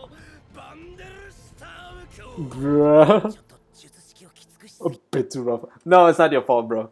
Not your fault. But yeah, Jester's original goal to get the Grail is to destroy humanity. Because he's so fucking bored of shit. Which, exactly like, you know, Dead Apostle behavior, right? Because as a Dead Apostle, you're supposed to deny human history. And then his goal, right now, is to awaken ORT, the spider, so that, you know, the spider can annihilate the entirety of human history, right? He can annihilate the entire human history. And then he might die as well, but like, he doesn't care because like, it's so fucking boring. Let's just end the shit. Like, that's his mentality, which is a common mentality for Dead Apostles, because Dead Apostles, you're supposed to deny human history. So joining a Holy Grail War so that you can win the Grail to destroy humanity, yeah, definitely something a Dead Apostle will do. But then he's like, wow, you're saying that I'm not worthy of being a Dead Apostle? Sure. I'm going to take the Grail right now and then destroy the entirety of humanity, right? I will destroy the entirety of humanity, but Assassin. And then when that time comes, I will affirm you once more, right? When the entire world is reduced to dust and then Assassin is the only one left, I will affirm you once more. And when the time comes, I will hold a banquet along with you, Anthem. And he's like, bro, did I fuck up his brain a little bit? That's a sure. Yeah, rest assured. Oh! Kinda. Oh, that was a good one. Oh shit. Yeah. Now he's going to get to Subaki right now because... Bro, John, do something! Ooh, the roar! Sorry. Yeah. For real, bro. A very fucking good one. Do it. Oh, so cute, man. How do you just do it? Yes, do it. Say it.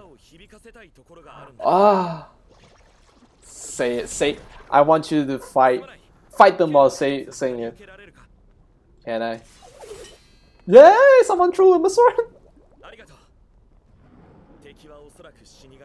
Oh, this is not anything like you remember, and its energy is like the world itself. Yeah, but I thought that's a lot of skeletons. It's not just this one. But I think the sword that was thrown to him just now. Yeah, I think that was one of his like lion hearts, right? I think that's like one of his guys throwing him the sword.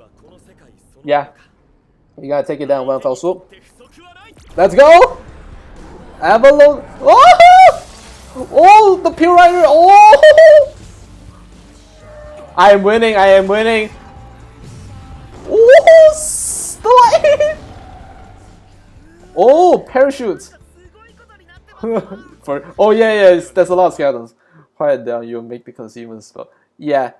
By the way, about these parachutes, you remember in episode 4, Gilgamesh says something along the lines of him having parachutes at like the building, because what happened is that Gilgamesh wanted to live on top of this hotel, like on top of the casino with a hotel in it, and then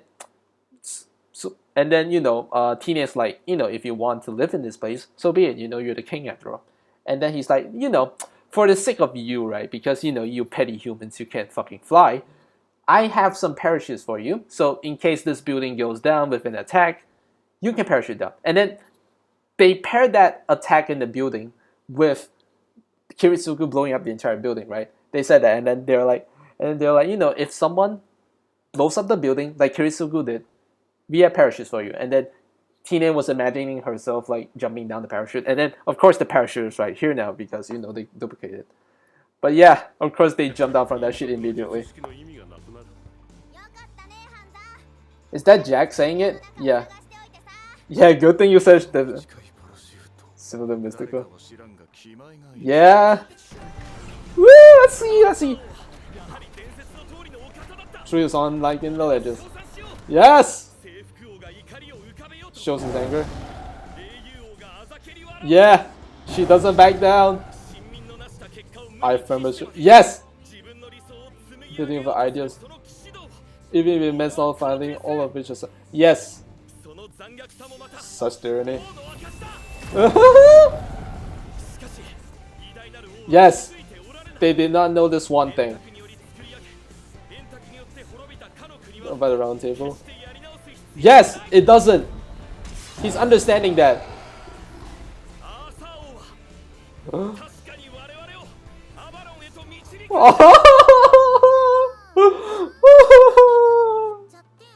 Mr. Running Mouse faces on here. Nah, bro. She'll be fine. He did. Yeah. That's what makes him great. It is. Yeah. We all do, bro. We all do. Yeah, now they have a new target now. Was not mistaken. Yes. The pride left by the round fucking table. Meanwhile, something. Oh fuck. To do so what? One will come. Oh my god. Say it. Oh. Oh fuck. Oh fuck. Okay, the tears are coming out. Okay, the tears are coming out. Yes. I need to get myself hit with the I need to get myself hit with this shit. I just need to. But yeah, he found his goal. If only I'm someone that wants to like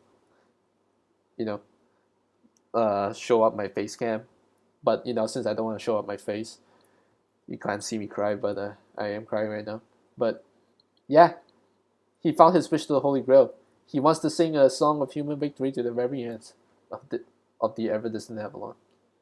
I actually have a script like halfway about Rich's character, but I'm just gonna summarize it a bit now. But Richard, so great, but he hasn't have a goal to found it, right? Like his main thing is just do chivalry because I like King Arthur, so chivalry, chivalry, chivalry. But like he's just doing that because that's his way of life. Like that's become his own meme. He does this because he lives his life that way. But does he have anything else beyond that? It's like, yeah, I know you live your life like this, but do you have any goal that you want beyond that that requires the Holy Grail? He's like, no, I'm just happy being who I am, just being a knight saving people, right? But now that he's seen Phase Zero, and then he realized the concerns that Artoria has about herself, which she thinks that she's not a good enough king, right? She thinks she's not a good enough king, and she wants to restart everything. She wants to restart everything so that maybe a better king restart everything so that she doesn't take the sword. Maybe someone else will take the sword, and then maybe that guy will do a way better job. She doesn't think like she thinks that someone can do better than her. But even though she is denying the accomplishments that she did in her life, she did it in the sense that she denied it in the sense that she still followed her own path, right? And then Rich is like, that's beautiful. That is just fucking beautiful, right? Wait a minute. But yeah, but that is just fucking beautiful, like he said, right? It's like I affirm her chivalry. I affirm her chivalry. The building of her ideal simply means nullifying all the accomplishments that she achieved. It's like, yes, I think it's like, do you consider chivalry when you want to erase every good deed that you did back then, even if it means building of your own ideals? Yes, I do. I do affirm her chivalry. I think that is chivalry because her heart hasn't lost. It's like, yes, even though I am gonna erase all evidence of my chivalry, I wish that all my previous chivalry didn't happen, but I did that with the heart of chivalry, right? I did that because I want better chivalry to land upon this world. It doesn't have to be me, type of thing, right? So it's like, yeah, I affirm her in that sense, right? I affirm her in that sense. But because Fate Zero has affirmed his love for Artoria, right? Because he already loved her, but seeing how she acted right in front of his eyes, he is even more confirmed that he loves her even much, right? He loves her even much. But it also, like I said, it also made him notice one problem that Artoria is facing is that she thinks that she isn't good enough and that she wants to refresh everything, right? So it's like what he said, right? She wants to restart the entire Artorian legend because she doesn't think she did a good enough job. And then Rich is like, the kingdom created by the Round Table and seemingly destroyed by the Round Table needs no new start. This is Rich's take on it, because he's saying that Artoria doesn't need to do what she's doing, right? She needs no new start. And then she realized that in the Fate route, right, where she saw how Shiro did, right? She saw what Shiro did, and then she's like, what I did wasn't wrong. It's like, yes, I can do a better job, but that doesn't mean that I need a new start because I still did what I did. I should be happy and I should let go and then be with Shiro. I should just let go of the past and then just live like a normal human again. That's what she realized, right? That she doesn't need a new start because what she did was good enough. She needs to accept that what she did is good enough because she followed her way of life, right? And then same with Richard. He thinks that she needs no new start because he believed that Artoria really guided them to Avalon, right? Because Avalon is supposed to be Avalon is supposed to be like the place that you go after you die, right? And then he's like, the path you left behind, the pride left by the Round Table, we who followed has something to admire. Yes, it's like Richard was having a different take on this. If Artoria in the Fate route was that admitting that what she because the both of them have the same idea in the end of their character arc, right? Where they think that Artoria doesn't need a restart because in Artoria's in Fate Route, I think because I need to remember myself, but like it's been so long.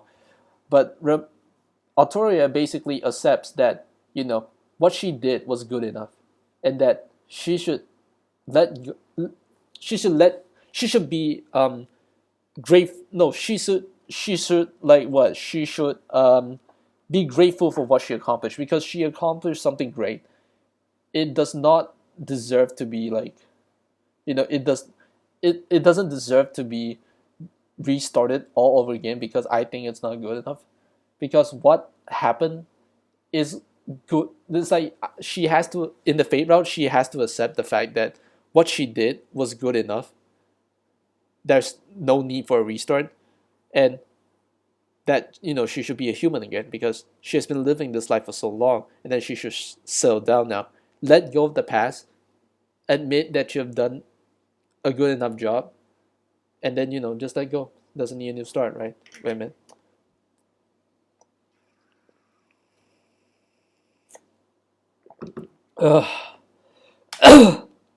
Okay. Okay, let me summarize this again. The Fate route is about her admitting that she has done a good enough job at what she's doing and that she doesn't need a restart and she should be living a normal human life again because she is living this life for so long that's quite sad.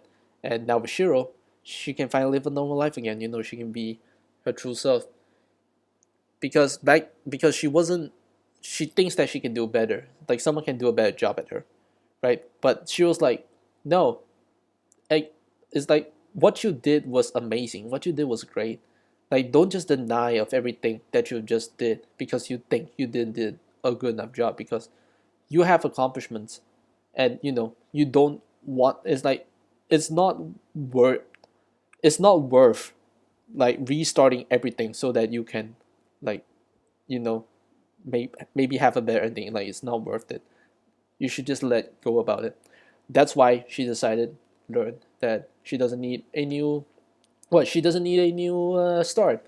But Richard has a different take on this because to him the reason why Artoria doesn't need a new start is because that story is like her accomplishments has already guided him to Avalon, as he says. The path that she left behind, the pride left by the round table, it has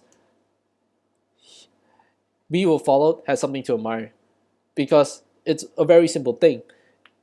In Fate Route, Artoria needs to like admit that what she accomplished was good enough and then just let go of the past and then just be a human again. That's why she needs no restart. But to Richard, who is a follower, she thinks that she needs no restart. It is because, like Artoria in the Fate route, he thinks that he's done a good enough job because her way of life has, created someone like him. He has someone to admire to in that sense, right? It's like you don't. It's like your legend, your way of life has already influenced someone like me. I admire that shit my entire life. You do not need a restart to show that someone can do better for you, because I am proof that you don't need a restart because what you did is good enough. You don't need another person to like rewrite your legend for you, and they might they might do a better job, but that doesn't. It's like yes, they might do a better job, but that doesn't change the fact that I was influenced by your legend, because I could never be influenced by him. I was influenced by your legend. Yours is what's important, not the guy that might do a better job than you. So in that sense, I don't think you need a new start like that. But now I know that you might feel a bit insecure about, how you feel about your ending. I decided to wish something upon the grail. I've lost the coin. Like this part hit me. I have lost. in the light novels as well. I have lost the qualification to do so, but someday one will come and reach where you are. That shit hit me because last episode, right? This is just a straight up reference to the last episode where Shiro, I think it's in the Fate route, like Fate route. Shiro, after journeying through life like for thousands of years, like after the Great War, he was just going this shit for thousands of like hundreds of years. No, basically he's just living his life, right? He's just living his life, and then in every single part of his life, he's thinking, I need to meet Saber again because that's where they ended up, right? It's like, I hope that we will meet again, and then that's all the thing he thinks about, and then he thinks, and then in the end, when he died, he finally went to Avalon because of the connection. I think he finally went to Avalon, and then he's like seeing Saber, and he's like, Saber, I'm home. I am where you are now, and we can be together forever. So that part, when I read it, I didn't feel much, but like in retrospect, when I read more Fate, I appreciate Artoria's character more, and I love it. Like thinking about it back, I love it, and this is clearly a reference to that. It's like, even though I don't think someone like me can ever reach a wonderful place like Avalon, I'm sure someone will one day reach where you are, and that's Shiro. So, call back to that, insane. I will use the power of the Holy Grail to sing a song of human victory to the very end of every descent. This is the part that got me in the light novels. And I didn't even cry in the light novels, I did here. Yeah. Because Richard might still think that Artoria might be insecure about her past, right? Because he only knows how the fourth Great War happened, and then it's very clear that she died off angry that she didn't get the fucking Grail, and then he doesn't know the fifth Holy Grail War, how it happened, but we know in a meta sense that the fifth Holy Grail War in Fate Strange Fate is most likely the Heaven's View route, where of course Saber didn't get her character arc, and to that end, you can say that Saber possibly at Avalon, because like technically she isn't dead yet, kind of. At Avalon, she might still feel a bit distressed in the sense that, if I gotten the Holy Grail, it might have been way better, for Britain and whatnot. In the sense that this Fate Strange Fate's version of Artoria probably hasn't gone through all of it, right? She hasn't gone through the character arc that she's supposed to have in Fate, the Fate route. So the fact that Richard here is trying to sing a song of distant victory to the ever distant Avalon, he wants to sing it to Artoria, right? Because the idea is simple. Artoria in Avalon right now might still be, concerned about the fact that, she didn't get the Grail, she didn't restart her whole thing to make, everything better for Britain. And then Richard, possibly thinking that she's still distressed like that, he wants to send a song to her.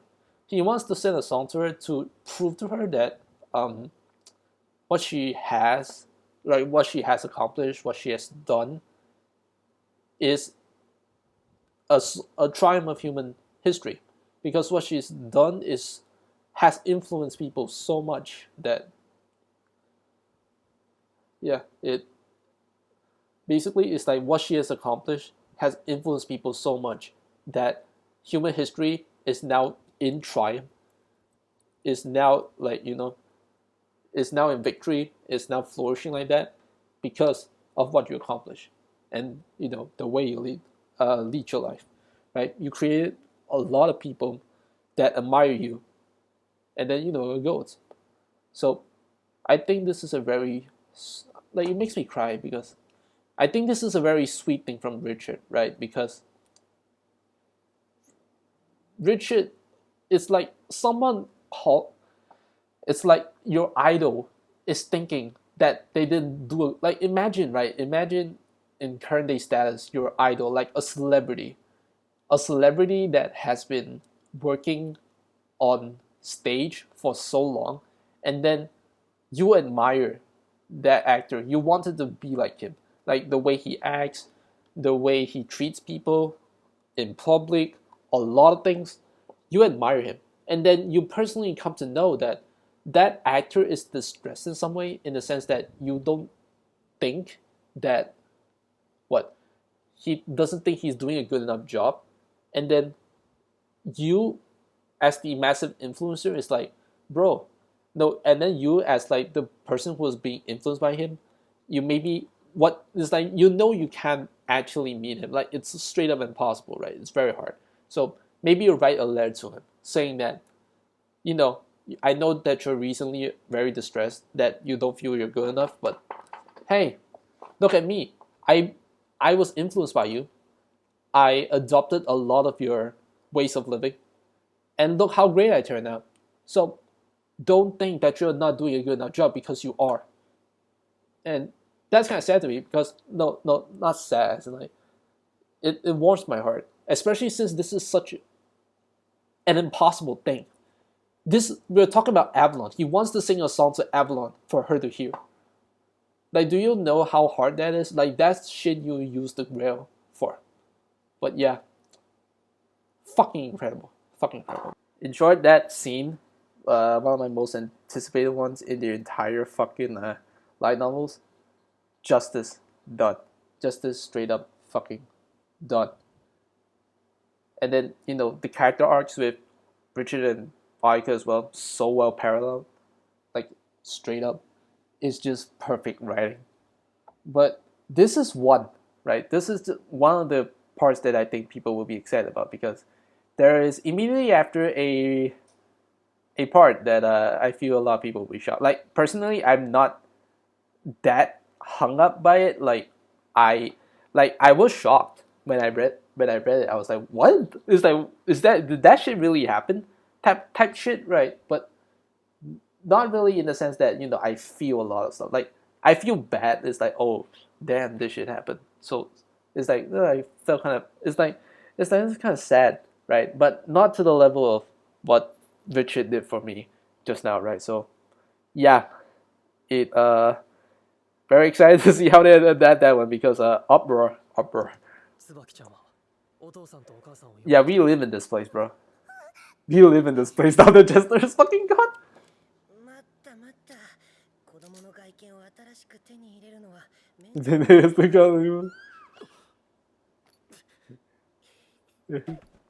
It's like, it's not easy being a child, bro. There's something I'm gonna do. What's this? Yeah, this is what you want, bro. Oh my god. They're gonna mentally torture. They're gonna mentally torture. Oh my god, they're gonna fucking mentally torture. Oh no, this is bad. Yeah, this is a great scene about. Oh, another one! She's so fucking beautiful. He's in the basement? Stop!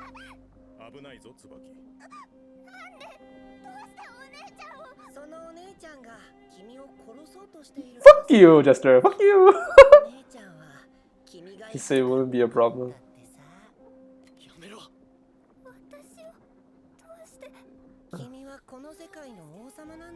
Oh, it's the... Oh my fucking god, she is distressed. She's fucking distressed. Oh my fucking god. Yeah, I really like the scene as well, so... Doesn't matter how many townsfolk die.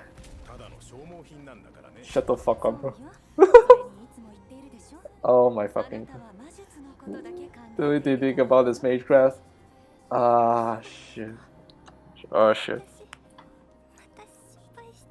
Oh no. Oh no. Oh fuck. Oh fuck.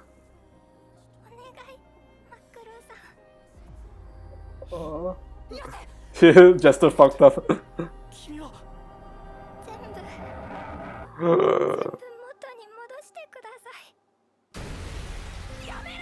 Ah.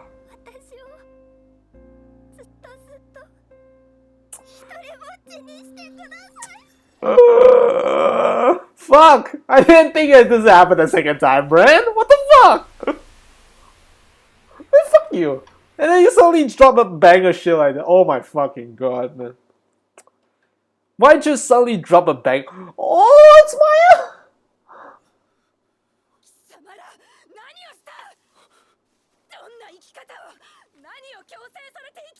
I wanna pause, but I'm gonna wait.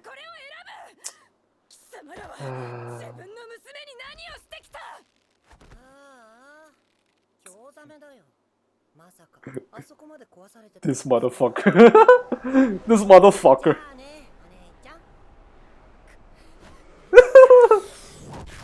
You still care about your hoodie and your veil, bro?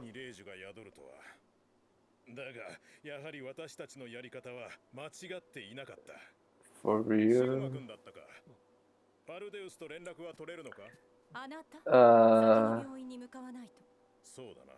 Yeah, they're broken for that shit.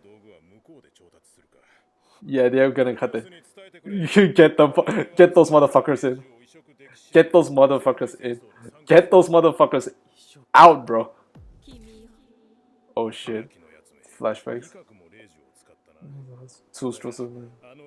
Oh, 2 strokes? I thought it was 1. Yeah, but it's kind of hard. Careful your words, bro. Oh my fucking god. Yeah, you just need reproductive functions, right? Maya as a kid. You guys are the exact thing. It's like, why do you have my callus, bro? That's ours. Dude, that's one of the masters. My boss, Francesca. The wage war. Yes, he's going to wage war on the both of you. No, he's gonna wage war on the both of you. Amiya, what the fuck can you do? He's so happy, man.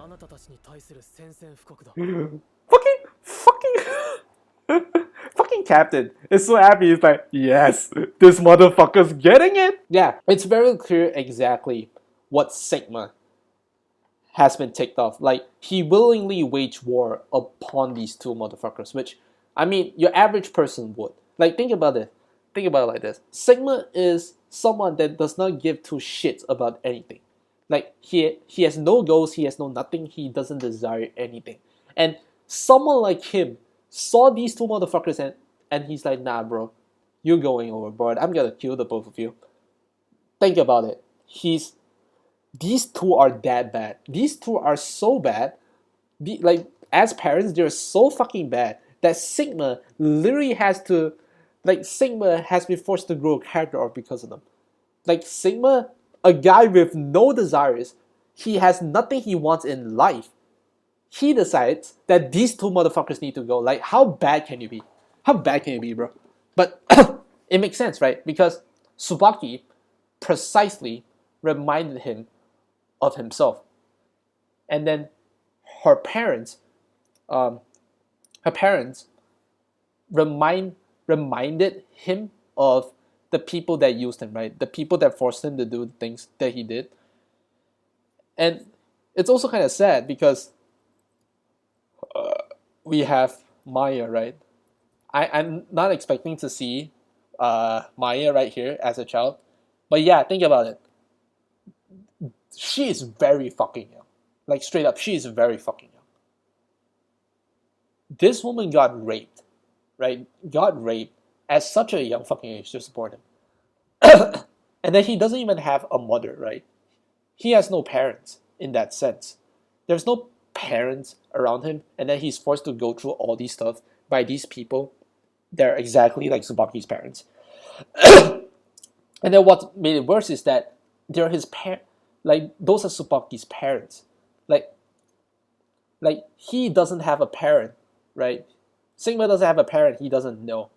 But he's like, how? He's like, parents are supposed to be kind of loving. So why the fuck do Subaki's parents feels like the guys that manipulated me into doing this shit? when I don't even have a parent. So like, what the fuck is wrong with you?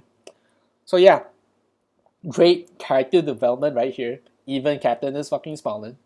Even Captain is fucking spawning at this development. But these two suck so bad that my goat has to do this shit. Has this development. But great development where he finally figured out kinda he has something that he wants now.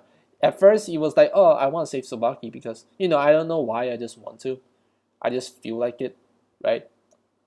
Something about it. But like now I am determined. I need you both motherfuckers gone. I'm saving her because she reminds me of me, and I don't want her to be like me. And that's exactly why. And then he took action in that sense. But let's go back. But yeah, let's go back because I let a lot play out right here. But yeah, Jester is goading him. She said it would be a problem if you stayed alive. Yeah, Jester was trying to goad her into saying that. It's like, oh, why does assassin have to be attacked? And then Jester's like, oh, because she said that it would be a problem if you are alive. So Mr. Black is trying to protect you from it because he's trying to kill you, right? And then yeah, this scene, right, great. And he's like, Mr. Black will protect you, man. It's like Mr. Black will protect you, and then no matter how many of these people die, we don't care. They can die as long as you do the things we tell you to do. And then this scene, okay, not gonna lie, this is also one of my favorite scenes in the this is why I think volume 6 is such a peak volume, because of how they housed 3 moments that hit me like a truck. And then there's a 4th one, but that one didn't hit me, but I appreciate how fucking good it is, right? But yeah, I didn't think I would cry for a second time. I certainly, okay, this isn't as bad as Richard, but I did cry as well. I did cry because Subaki, the moment that she realized that she is the cause for all these things that's happening, it's like you're saying that people died because of me. Yeah, right. It's like so you're saying that all the people in the town are because all the people in the town are like this, like disease because of me. That I caused these monsters to appear. I am the one that caused my dear assassin to be attacked. She can't deal with this shit. Like she can't deal with this shit. Like she's supposed to be a happy girl, but like she can't because of the shit that's being done to her. And she's like, "Fuck, I failed again, didn't I?" And then she's like, I don't because the suffering that she's been through. She's not even thinking about how.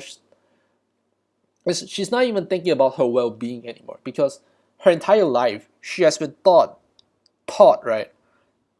Her entire life she has been taught that she needs to follow her parents. Like everything she does needs to be for her parents. So the moment she realized that she caused so much trouble for everyone that she cared about, she decided she's gonna sacrifice herself using 2 fucking command spells to make everything as it was before. So like basically Subaki told Pale Rider to get everyone out and then undo all the things that you've done because of me. Because she like deep down she is a good girl. Like even though her parents were shit to her, she still loves them, and then she still does whatever she can to like help them. And then whenever she saw people, she was nice to them, and then they were nice to her. So she's a good person in heart. But the moment that she saw so many people are hurt, are killed because of her, she fucking broke. And then she just straight up told Pale Rider with 2 fucking command spells, get everyone the fuck out of here. Undo everything that you've done. Undo all the damage that you've done because of me. Right? I don't want them anymore. I'm willing to be comatose for my entire fucking life. I'm willing to stay in that fucking bed for my entire fucking life than seeing anyone that I care about get hurt. That's the last thing I want to see. And then she cried doing that because Of course she doesn't want to be like comatose forever, right? She wants someone to be there with her. She wants those animals. She wants those town people, right? She wants everything. She wants, yeah, like I said, right? She wants the townspeople. She wants the animals to be with her, and then she likes Sigma and Assassin and wants to be with her as well. But the moment that she knows that she needs to pick one, in the sense that either she can be happy in this world where everyone was around her, like her parents are with her, like Sigma Assassin are with her, the animals, the people in this town are with her. As long, yeah, she needs to make a choice. Either everyone she wants to be here with her, or while hurting them at the same time, or absolutely just sacrificing herself, living in loneliness, so that everyone can live a normal, like undo damage, right? She has to pick one. Basically, she can be selfish and decide to like, yeah, she can either be selfish and decide to like keep everyone by her side so that she can be constantly happy, ignoring the fact that she's like hurting others at the same time while doing so, or she can be selfless. Um, at the cost of her being alone forever, she can undo the damage that she's done, and doesn't want anyone around her to get hurt, right? And yeah, it's both. It's either be a selfless motherfucker or be selfish or selfless. Two choices, right? And then she chose to be selfless because, like I said, deep down she is a good girl. She wants, she wants, she is a good girl. She does good things, but she is forcibly being made this decision where she she has to sacrifice herself to do this, to do the thing that she believes is right.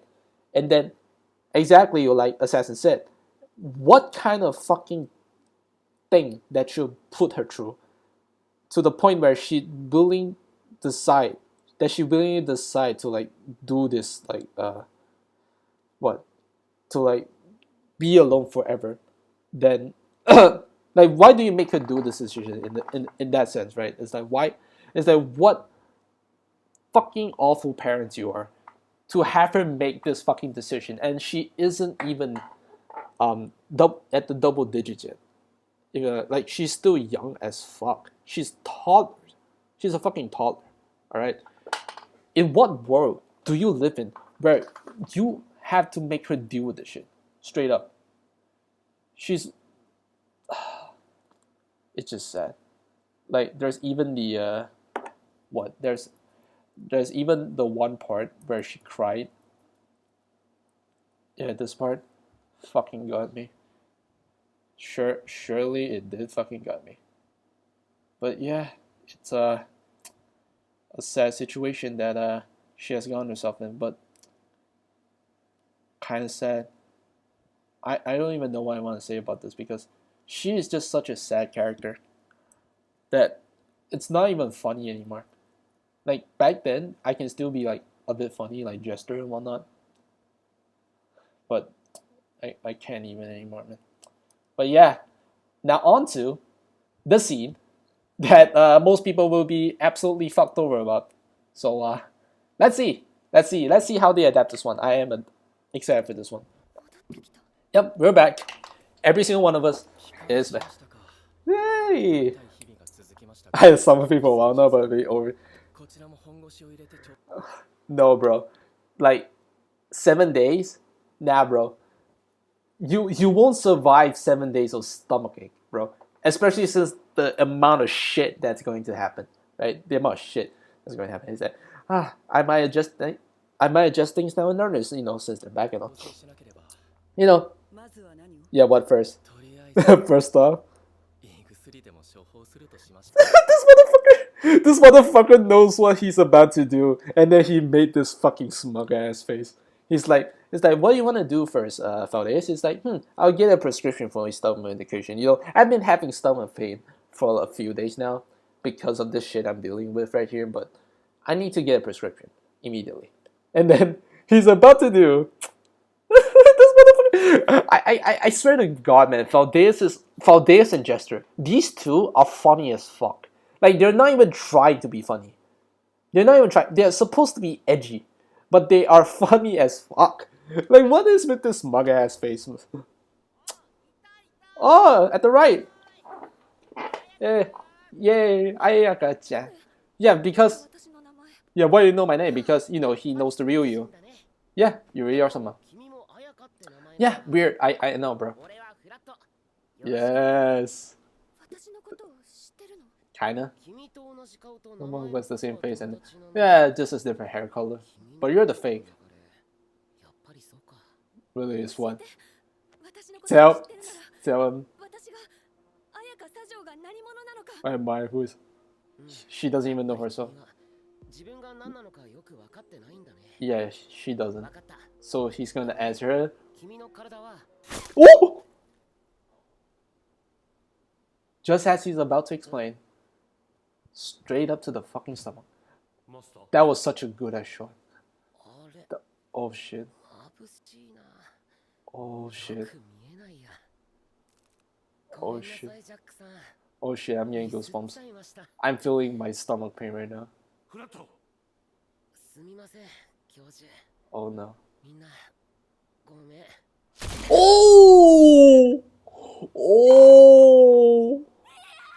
That's a headshot. He danced. This motherfucker. Yes. This motherfucker. Gary the closer. Yeah, Flat has been closing. Oh. Oh, are they gonna show it? Are they? He sure is. And then I should give him. It's like, it seems that Flat has died. And then fucking fireworks. He's like, yay, Flat has died. Wow, bro. Wow. But just exactly like you would expect from, you know, a story like this, right? Just when you're about to get your mystery solved, the guy who is going to solve your mystery dies. Sad. But this is such a great shot. Like, I felt that shit. But yeah, headshot. And he danced. Alright. He danced. But you know what what I initially suggested was that Flat actually, when he died, he was saying that he was dancing. I was thinking that this is the cliffhanger. So Gilgamesh dying or Flat dying, either these two will be a good cliffhanger. So I imagine this will be the last scene, right? But apparently not. There's still time. But yeah, since this was, I think, the last scene supposedly, I initially suggested it would be a good idea is that when he died, and he was like dancing from like all the shots that was being like from all the shots from the other snipers, just like how Lango is, like he's dancing, the ED shall play in the background, right? And as the ED play in the background, he will dance according to the rhythm of the ending song. Because that would be so fucking disrespectful and so fucking funny at the same time. Right? Imagine a guy is dying and then he's dancing to the so-called like ending to the story, to like the anime, right? But yeah, definitely shit has happened. A lot of shit happened this episode. But yeah, Van Fem's like, so he died, right? I shall give a blessing to the great deed of... Yeah. Oh, they're not showing it. They're leaving it to season 2, right? That's the common calculation. Yeah. That might... Ooh! Participated in that. Yeah. They got fucked. But by the way, they didn't die. I can tell you this. They didn't die. I don't know why. They just didn't die. I can tell you that. Right? But yeah. Apparently, I'll tell you some lore, right? But Van Fem, like over here is talking about an old neighbor has accomplished, like to the great deed that his old neighbor has accomplished. So basically, his old neighbor over here is a flat like ancestor, right? So one of his ancestors apparently did something, and he's like, now that Flat is dead, I shall give you a blessing to, my old friend, my old neighbor, the Flat like ancestor, for the great deed that he's done. So exactly what is he referring to here? So like some apparently Flat's ancestors have done something to Flat, and apparently Flat dying is a good thing. That he has done a great deed, and then apparently the moment he died, screens all over, like the snipers are dying. What happened? We don't know, but let's see. But yeah, Francesco said that Maya was like, yeah, they did die, by the way, these two. That makes you sad. If I understand what you want now. Yeah, you were. Yeah, following a guy. Also, I can act freely. Exactly so.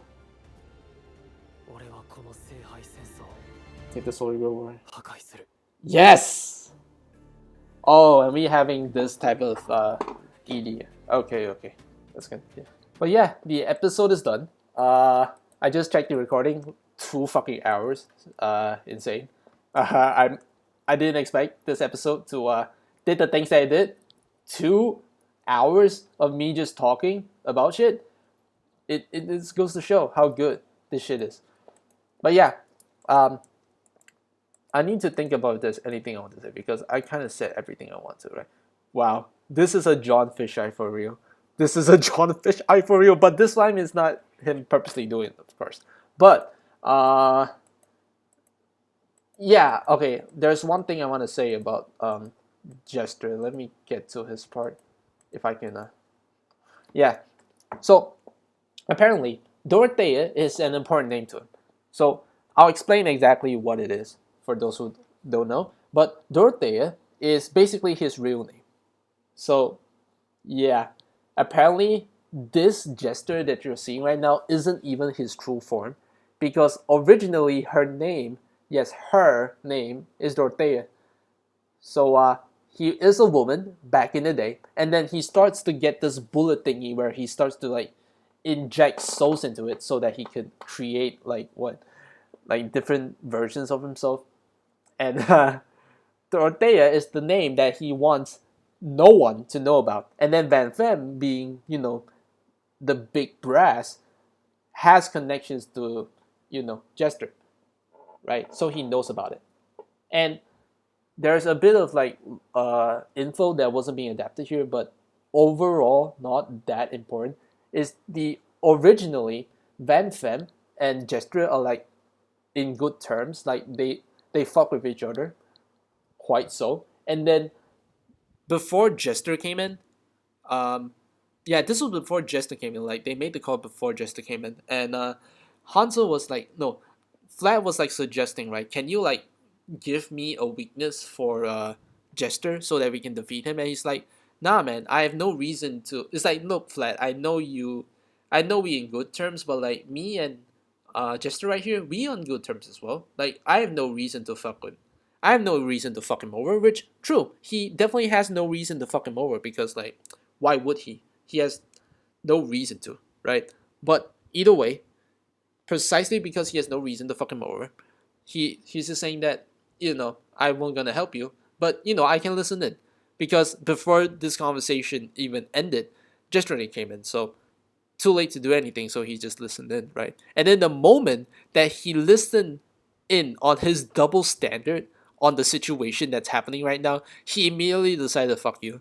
So that's the funny part about this whole conversation, I think, is that originally Van Fem doesn't want to betray him, like he's good with him, and then the moment he hears how how much of a sim he is, he just straight up said no.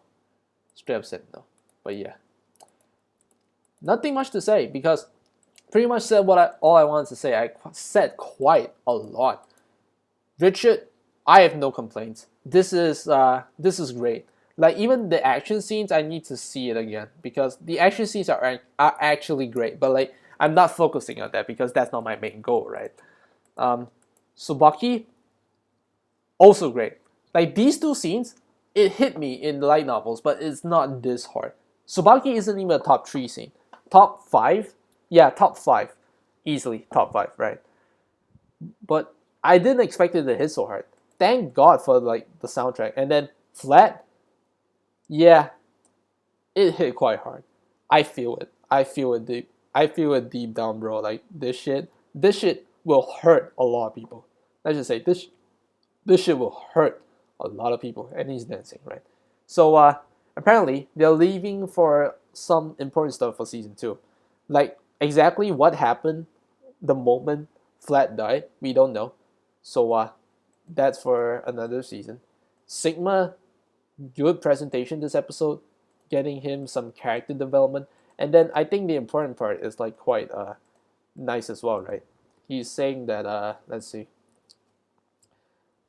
He's like, yeah, that makes you sad. No, I was jealous because my mother.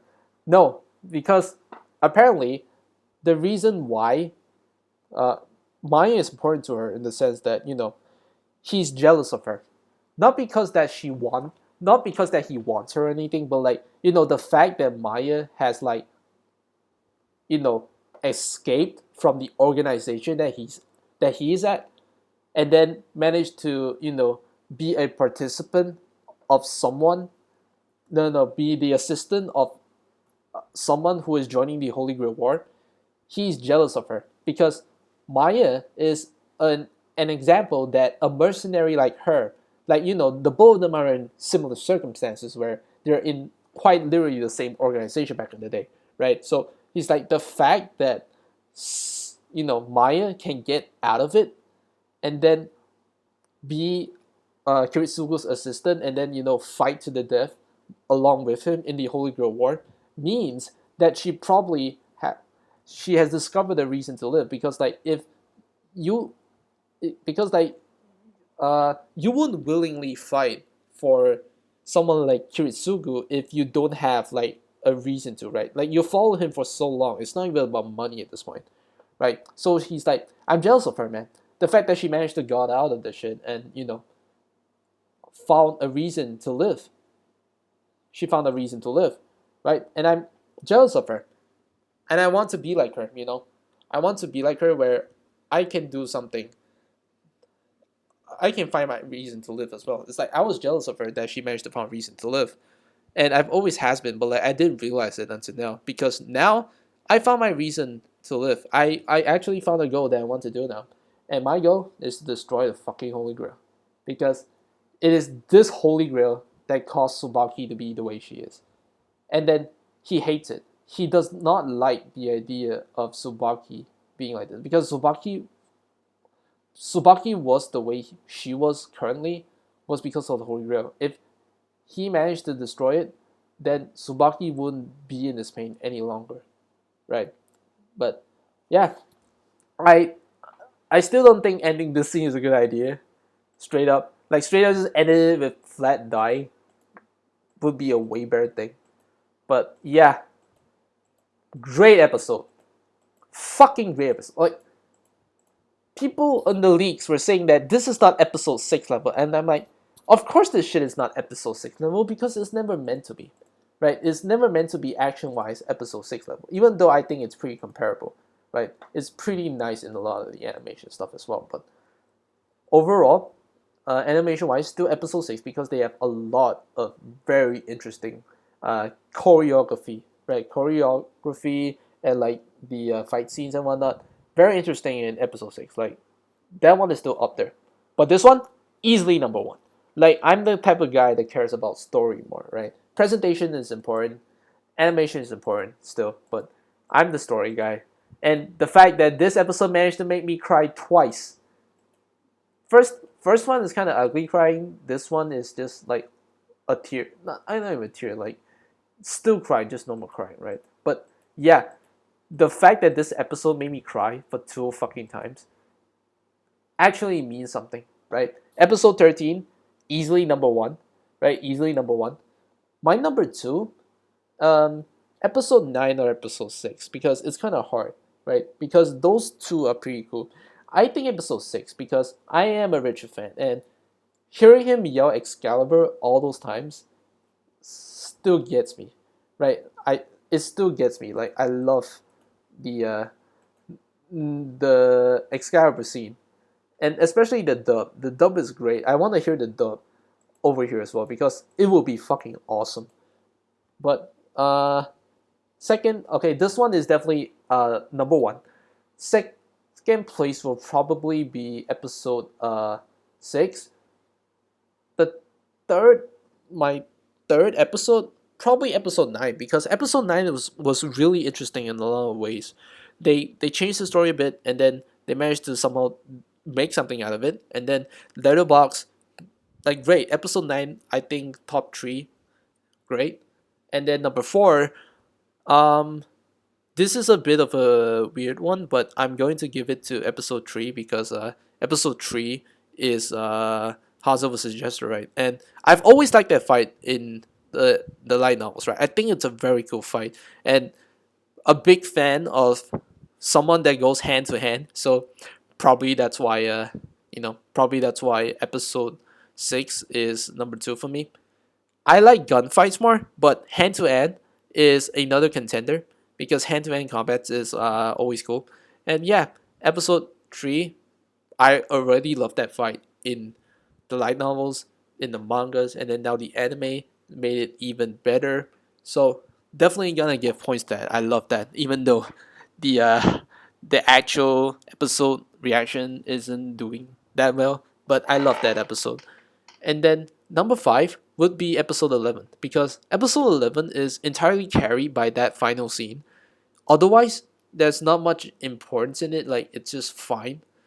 Episode 11, no, episode 12, like that final scene is what really got me.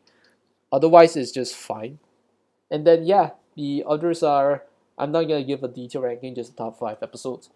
And season overall, really, episode it's just episode 10. Like that's the thing. It's just episode 10. Episode 10 is the only episode where I think everyone collectively has a problem with. But episode besides that, I don't think anyone has a problem with any of these episodes. Maybe a few, but like none of them will be as big as episode 10. Like this episode fire. Like straight up fucking fire. Number 1, my number 1. No, straight up fucking fire. So